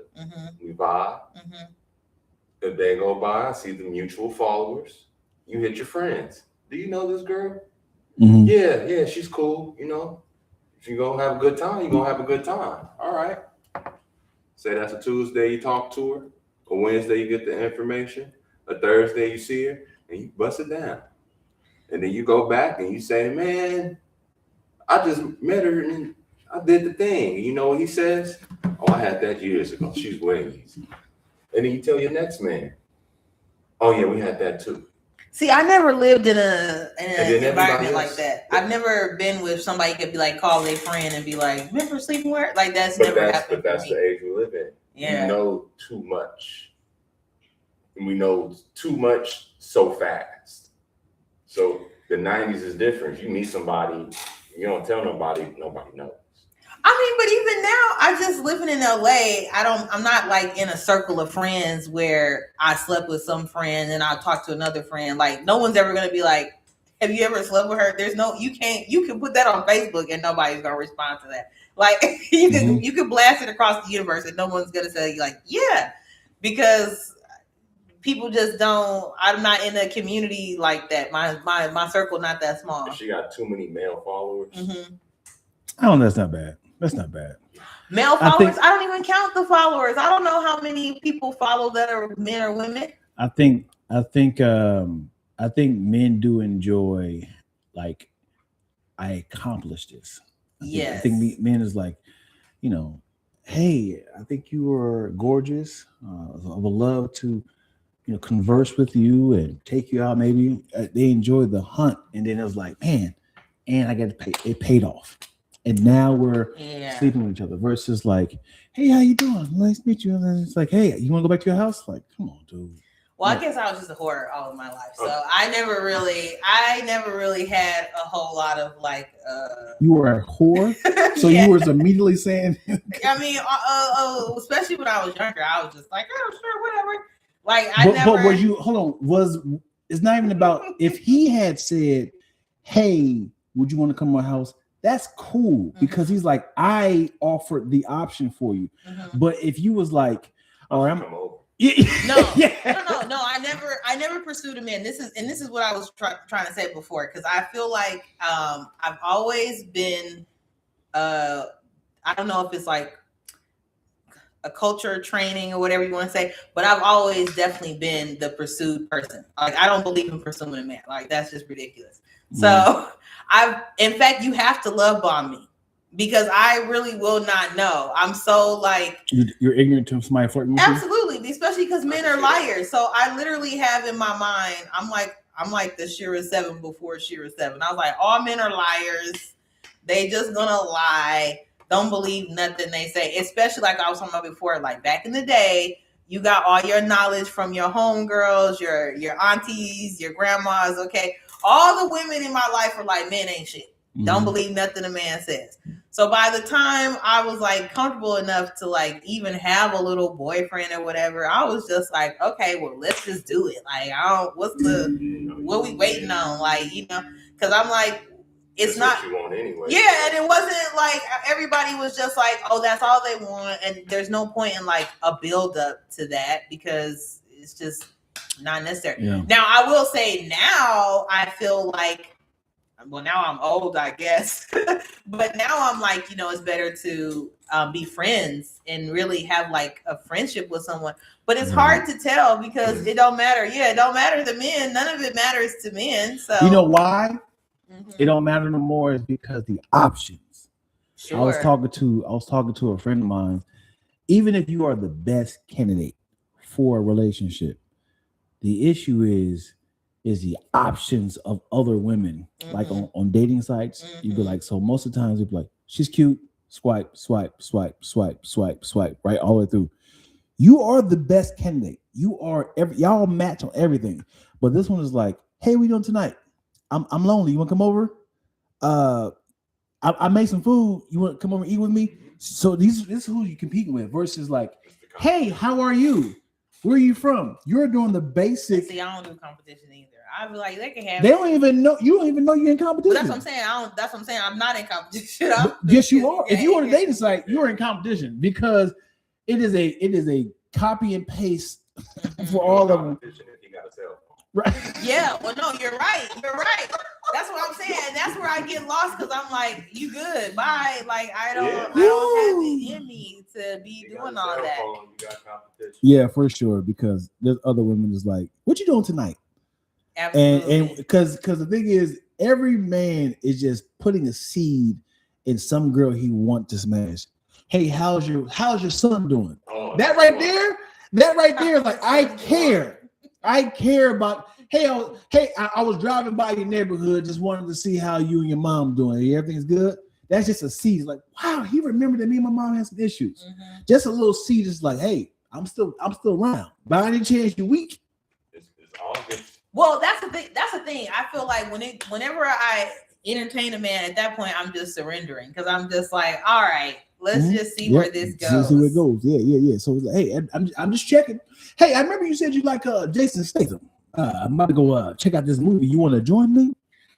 Listen, as a woman, I'm gonna tell you, it don't matter what men are talking about. You're gonna take an L every time with a man. Hey, a man is an automatic fail. So just like you saying how men be like, we got options, that's why women just don't have any real. That's why women aren't jumping through the hoops either, though, because it's like, well, if motherfuckers can just go wherever they want to go, I'm not cooking, not cleaning for a motherfucker. I'm not doing all that. And the thing is, you don't have to, but you know who is? Somebody else. A whore. Whore. And the competition is she on Instagram posting all her food. Yep. Mm-hmm. And I'm like, that look good. That's all you got to say. They look good. You want some? I do. Plural. Okay, now I might take you up on that. Let me make some more food. Plural. Post some more food pictures. It got to a point of like, this is a waste of my time now. Mm-hmm. Like I do remember it was a season of me like entertaining way too many people. And I was like, I am being stretched in too many places. And I was like, I can't keep up with the continuity of conversations. I got to work on scripts. I was like, I am being Can't remember which one you went skating with. No, it's not that bad. It's not that bad. Which one did you go to the Lakers game with? You got the tattoo of the Aries on your back, right? Now, my experience is different. I have a tattoo in a private place that only people can see that know me. And one of my ex showed up to my house one time with it on a T-shirt. Because he remembered it. Oh. And he said, I couldn't forget. I had to make a little logo. I had to make a T-shirt. Put on T-shirt. Hold on. So it was your tattoo? My tattoo, yeah. As in the actual picture or his rendition of the tattoo? Square? Your tattoo in the square? Yeah, it was like that was the shirt logo. Hold on. I'm not like a swap meet picture. Not a swap meet picture. Hold on. The actual tattoo symbol itself. Okay. Yeah. Okay. Not my ass. Yeah. So that's what. Yeah. Hey yo, can y'all put this up? Put this embroidery too. I want it. It was like the level, you know how to be kind of off the like this. Yes. It's embroidery. I said this nigga went to invest. Yeah. He invested in me. Somebody or Twill said, do y'all think that men are predators by nature or by what they've been taught? What they've been taught by society? Great question. I think I shouldn't say predators, but I do believe men enjoy accomplishment and receiving the fruits of their labor. As in Listen, the longest relationship I had is where I just always said no to this man. I just say no. I got you. Yeah. Right? And he enjoys that. He enjoys the hooks. And he just kept. Yep. And it's been like 5 years, and he still be like, "Where you at? What you doing?" Yep. He enjoys the hunt. Did you ever give him some? I gave him some. She said, "Yeah." I gave him some, but it was reluctant. I was like, "Okay, I guess wore me down." Yeah. And then Tua said, having having guy friends is the reason why I'm single. I don't trust anything y'all say. Yo, what you mean, y'all, man? Hey. And that's what I'm saying. The trust is out the window. It's over for trust. I trust y'all as much as that little pencil did. That's how much I trust y'all. Damn. Twilla, Young Key said, Twilla, understand now because listening is making me want to shut. Oh, don't shut down completely. Damn. Oh, they come into that conclusion also. They're like, no dating. That's the other thing. I think we're just moving the wrong direction. Like, regardless of the options and who hunts who and everything, we're still getting away from the purpose of relationships, which is to be a comfort, like to really love each other. Now, I am a lover. I'm a lover girl. Okay. I'm very typical romantic woman. Okay. I love to be in love, but I understand everybody, well, men, you know, they not necessarily always in a place to receive that, you know, but I'm still going to be a lover because that's who I am. I'm not here to like fight with you, to game you, to go back and forth, like, you know. So that's why I say I just kind of follow my vibe. Like, if they seem cool and we good and we vibing, I go with it. If they start acting on some bullshit and acting shitty, I'm out. And that's just what it is. Yep. There it is. I don't know. Young Keys, putting us on game is putting us in retirement. I don't know what that means. Yeah, I think he said the more she learning, the more she don't. Yeah. Oh, is it when you out? Yeah, that's what I'm saying. Yeah, it's like I can't be bothered. Yeah, I get it, dude. But I guess so. That's my only advice now is just to, as a woman, we just always gotta keep our distance. Like that, I think that's the biggest mistake women make is they really be too invested. They really are trying to do too much, regardless of the fact that there's some little 20-year-old somewhere willing to cook with her titties out. That's fine if that's what you're looking for, you know. Yeah. But I'm just saying, like, even that bitch gonna realize she's doing too much eventually too. You move on to the next one. They always get younger. Yeah, there you go.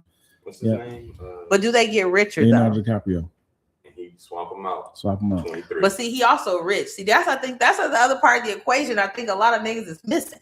You also got to get rich the meantime. You got to get rich. Because you can hop and keep hopping, but then you're going to realize eventually you also age out. And don't nobody want an old, broke motherfucking man. Yeah. Don't nobody want that either. Yeah.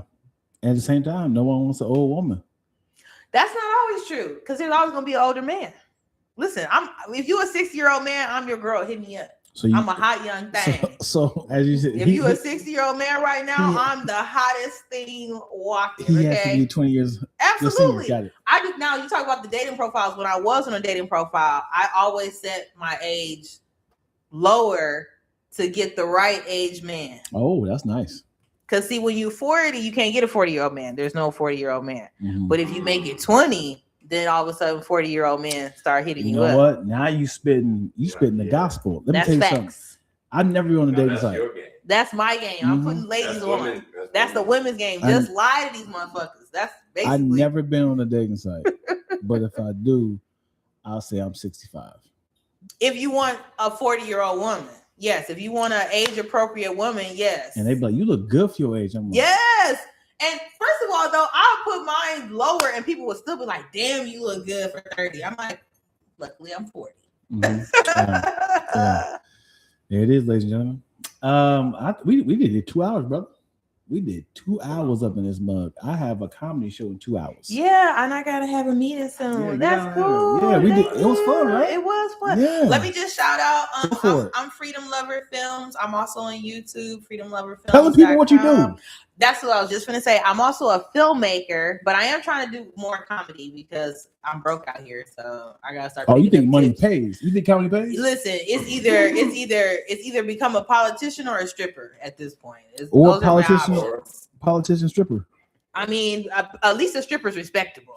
Okay, a stripping politician, absolutely. That's next on the list.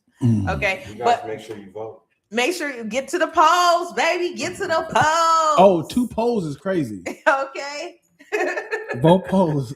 Get to the polls, okay? That'd be a dope album cover. Listen, I think they made a video like that one year. They did. Podium. You got 2 strippers on the side. And going at it, just booty shaking. Make sure you at the voting booth, okay?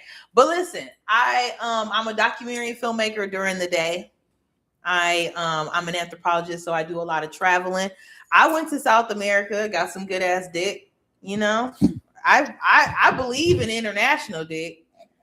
And a lot of people might say I'm crazy. Like, why did you go to South America just to get dick down? But it was good dick. Okay. So I enjoyed it while it lasted. Did you document it? I did. Listen, we've already documented it, but we didn't release. It's unreleased. Yeah, you said you're a documentarian. I'm a documentarian, and this is knowledge. Okay, because let me tell you something. You didn't know this about Peru. It's a very sexual place. Peru. Yes, you didn't know that about Peru, but I learned that while I was in Peru. Okay? So back to the original statement. This is the wildest thing you ever done for sex. This may be the wildest thing I ever done for sex. Yeah, you 16 hours. Damn near. Literally with the cheap ticket all day looking ass. Okay. So she said, "Did you know this person, or did you met him? I met him in Thailand. I fucked him then too. Okay. And I was like, fuck you again. Hold on. So this is the same trip? No, different trips. Okay. Got it. So you say, hey, meet me here. Yeah. Got it. But he's from Peru. So I went to Peru.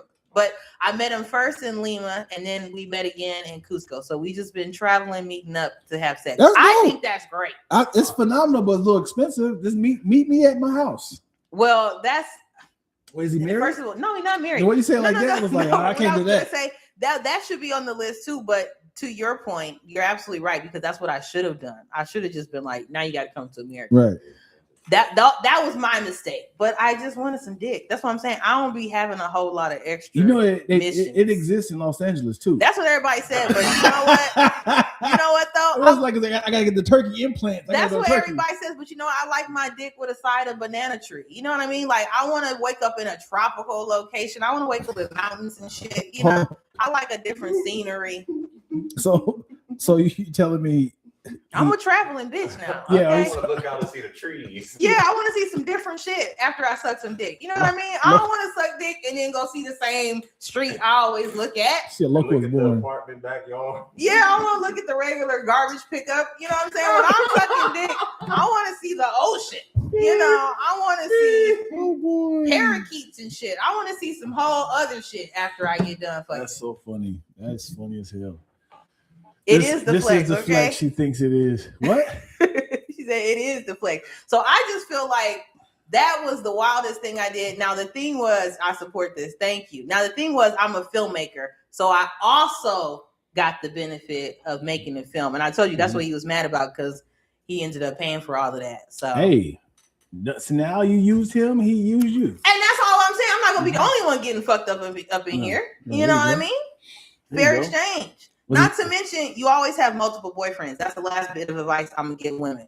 You always have a bunch of boyfriends. Not sex partners, boyfriends. Well, you gotta call them boyfriends.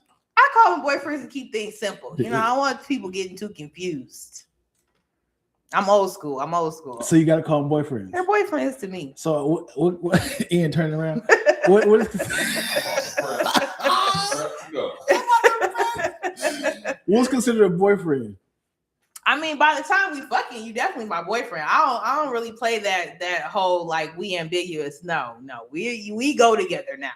So okay. So I don't play that bullshit. We don't know what we doing. No, I know what the fuck we doing. Hey, before you go inside me, we go together. We go together. Together. As in exclusively? I mean, maybe. First of all, you got multiple boyfriends. I'm gonna be honest with you. I've never even had the question come up. I've never worried about a man cheating on me. I've never even had anyone pretend they was with somebody else when they was fucking with me. Not saying it never happened. I'm just saying that's never been an issue for me. When somebody's with me, I take up a lot of time, a lot of energy. I talk a lot. I'm here. Like you, it's hard. If I'm on the dick, it's hard for another bitch to get on the dick. Oh, I'm on the dick. So it's not really no space and time for no other bitch. No competition. Yeah, it's not really no other bitch that can squeeze in here. It is. She said, "I'm taking 20 of your 24 hours Absolutely. of the day." Okay. So if you got multiple, how many boyfriends you got? Well, right now, I just gave up this last one. I gave him The about Thailand dude? Yeah, I was like, we good. That was enough. That was Yeah, enough? As that it was was enough. it was trash? It wasn't trash. No, the problem was It cost too much to fly to Peru. no, It's that okay. that was the problem. No, that was the problem. But the other problem was, like I said, since he did pay for everything, he kind of got salty. Yes. And then I was like, well, that's like your job. So I'm like, well, if you're not paying for everything, I don't know what else, what else is there? So yeah, it is, yo. there it is. So now I got 1, 2, 3. Okay. I got 3. You got 3, so you have 4. I got 3. I have 4, and one of my exes is now running for governor. So that's the caliber. You are I'm saying fucking way with. too much now. You just said way He's too much. ex. They're exes. Long time ago. It's a long time Okay, I ago. thought you were talking about one of my boyfriends is running for governor. I'm like, you are saying Not way the too much. boyfriends, the ex. He one of the exes. All right, I'm about to scan the internet. You left and him for find 4 hours though. You stupid. Yeah. Not the 4 hours. I'm out the way. Listen, men will cheat on you in them 4 hours. I'm not gonna lie. I got to go to Walmart to pick up some socks. But here's another reason I knew he wasn't cheating. He got sick. Okay, he had a toothache. Goddamn And teeth. You know how much a toothache hurts, right? Yes. This nigga still fuck me. That's why I'm like, women, when a man tells you he ain't got time for you, he lying. Yeah. Okay. This nigga could be on their deathbed and they'll still try to fuck you. Okay. Ibuprofen, yo. I said I gave him. I said, take one of these. You'll be fine. Yep. I'm not gonna say I had. I'm not gonna take. This is not my story at all. A girl who I was gonna take it just for the sake of making it personal, but I'm not. I've heard of the story of a girl getting a tummy tuck. Mm-hmm. You know, the little bag that was draining the stomach. Mm-hmm. I'm grossed out already. Okay. Yeah. So it's like a little bag that drains blood out and where like leftover fat. And homie bent this girl over and she was with it. She it was her idea. Not in the bag. No, not in the bag, but she had the bag on the table. Oh, and he still hit it. Yeah, that's what I'm saying. When they want to hit it, they don't give a fuck about none of that. Nothing comes in between the tweens and the peens. There's nothing. The teens and the peens. But anyway, ladies, that's my game. That's my advice. Keep a couple of boyfriends. Twin, I'm glad we had this conversation. I did not know my Pisces twin was living the dream. You know, I'm just out here, the world traveler. You know, with her hands on her hip like a superhero right now. You know what I'm saying? She said, I'm out here doing God's work, you know. All right, well, tell people to find you. You already did it. Yes, like I said, hit me up on freedomloverfilms.com. I'm also on Freedom Lover Films on YouTube. I'm also Freedom to Film on TikTok. That's usually where I go live on TikTok. Game recognized game. You know what I'm saying? I'm just keeping it 100. We gotta know what we up against out here. You know. Question: how did we meet? I think so. You know Dave Helm. Yeah, you've been knowing Dave for a minute. So I think we met through Dave because Dave is from Chicago. And literally like the first week I moved to LA as an adult, I moved in 2017. Dave was moving and everybody was like, oh, hit up Ife. She's in LA looking for a partner or whatever. And I wish I would have moved in with him because we'd be married with kids by now. Because the girl he moved in with is literally the bitch he married to. No, I shouldn't say Come on, man. That's his wife. That's his wife. I love her. She's great. But I'm just saying, I'm like, damn, you know. So I think that's how we met each other. Because I don't know Dave that well. You don't know him that well? Well, either Dave, I know you know Dell, you know, like hella people that I know. So no. But it's been like years though. Yeah. I remember something that I had my other location down the street. And I think you might have came with somebody else. But yeah, exactly. I don't know. I just hit up people like, what you doing? Where you at? Yeah. But see, I be on my work, you know, that'd be my work life. I be trying to meet people to work with and collaborate with. Yeah. And I'm always putting it out there like, who's working on something? What you doing? Can I help out? You know. And that's what you did. That's how we got on the podcast. You said, when's your next project? I said, the podcast is on Tuesday. Yes. And that's the beauty of networking. Just ask and you never know. When did you get back in town? Like 2 weeks ago. 2 weeks ago. Yeah. And he was like, "Hey, I'm back in town. When's your next project?" I said, "Well, I'm on the Yes. podcast. Let's do it." So I'm still down to help out on productions. And then, like I said, I did make a documentary in Peru. So I was, I think I just did like the lock cut. And now it's trying to find somebody to help me mix. Or really, to your point, I need to raise some money. Yes. I need to raise some money because I filmed it in 4K.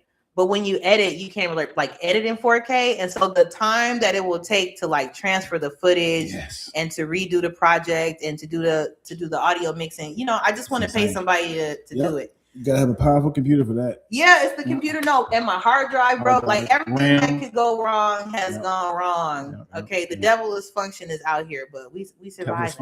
Yeah, we survived. We gonna make a movie out here. Right, man. Thank y'all so much for rocking with us. Yay! Y'all stayed for 2 hours.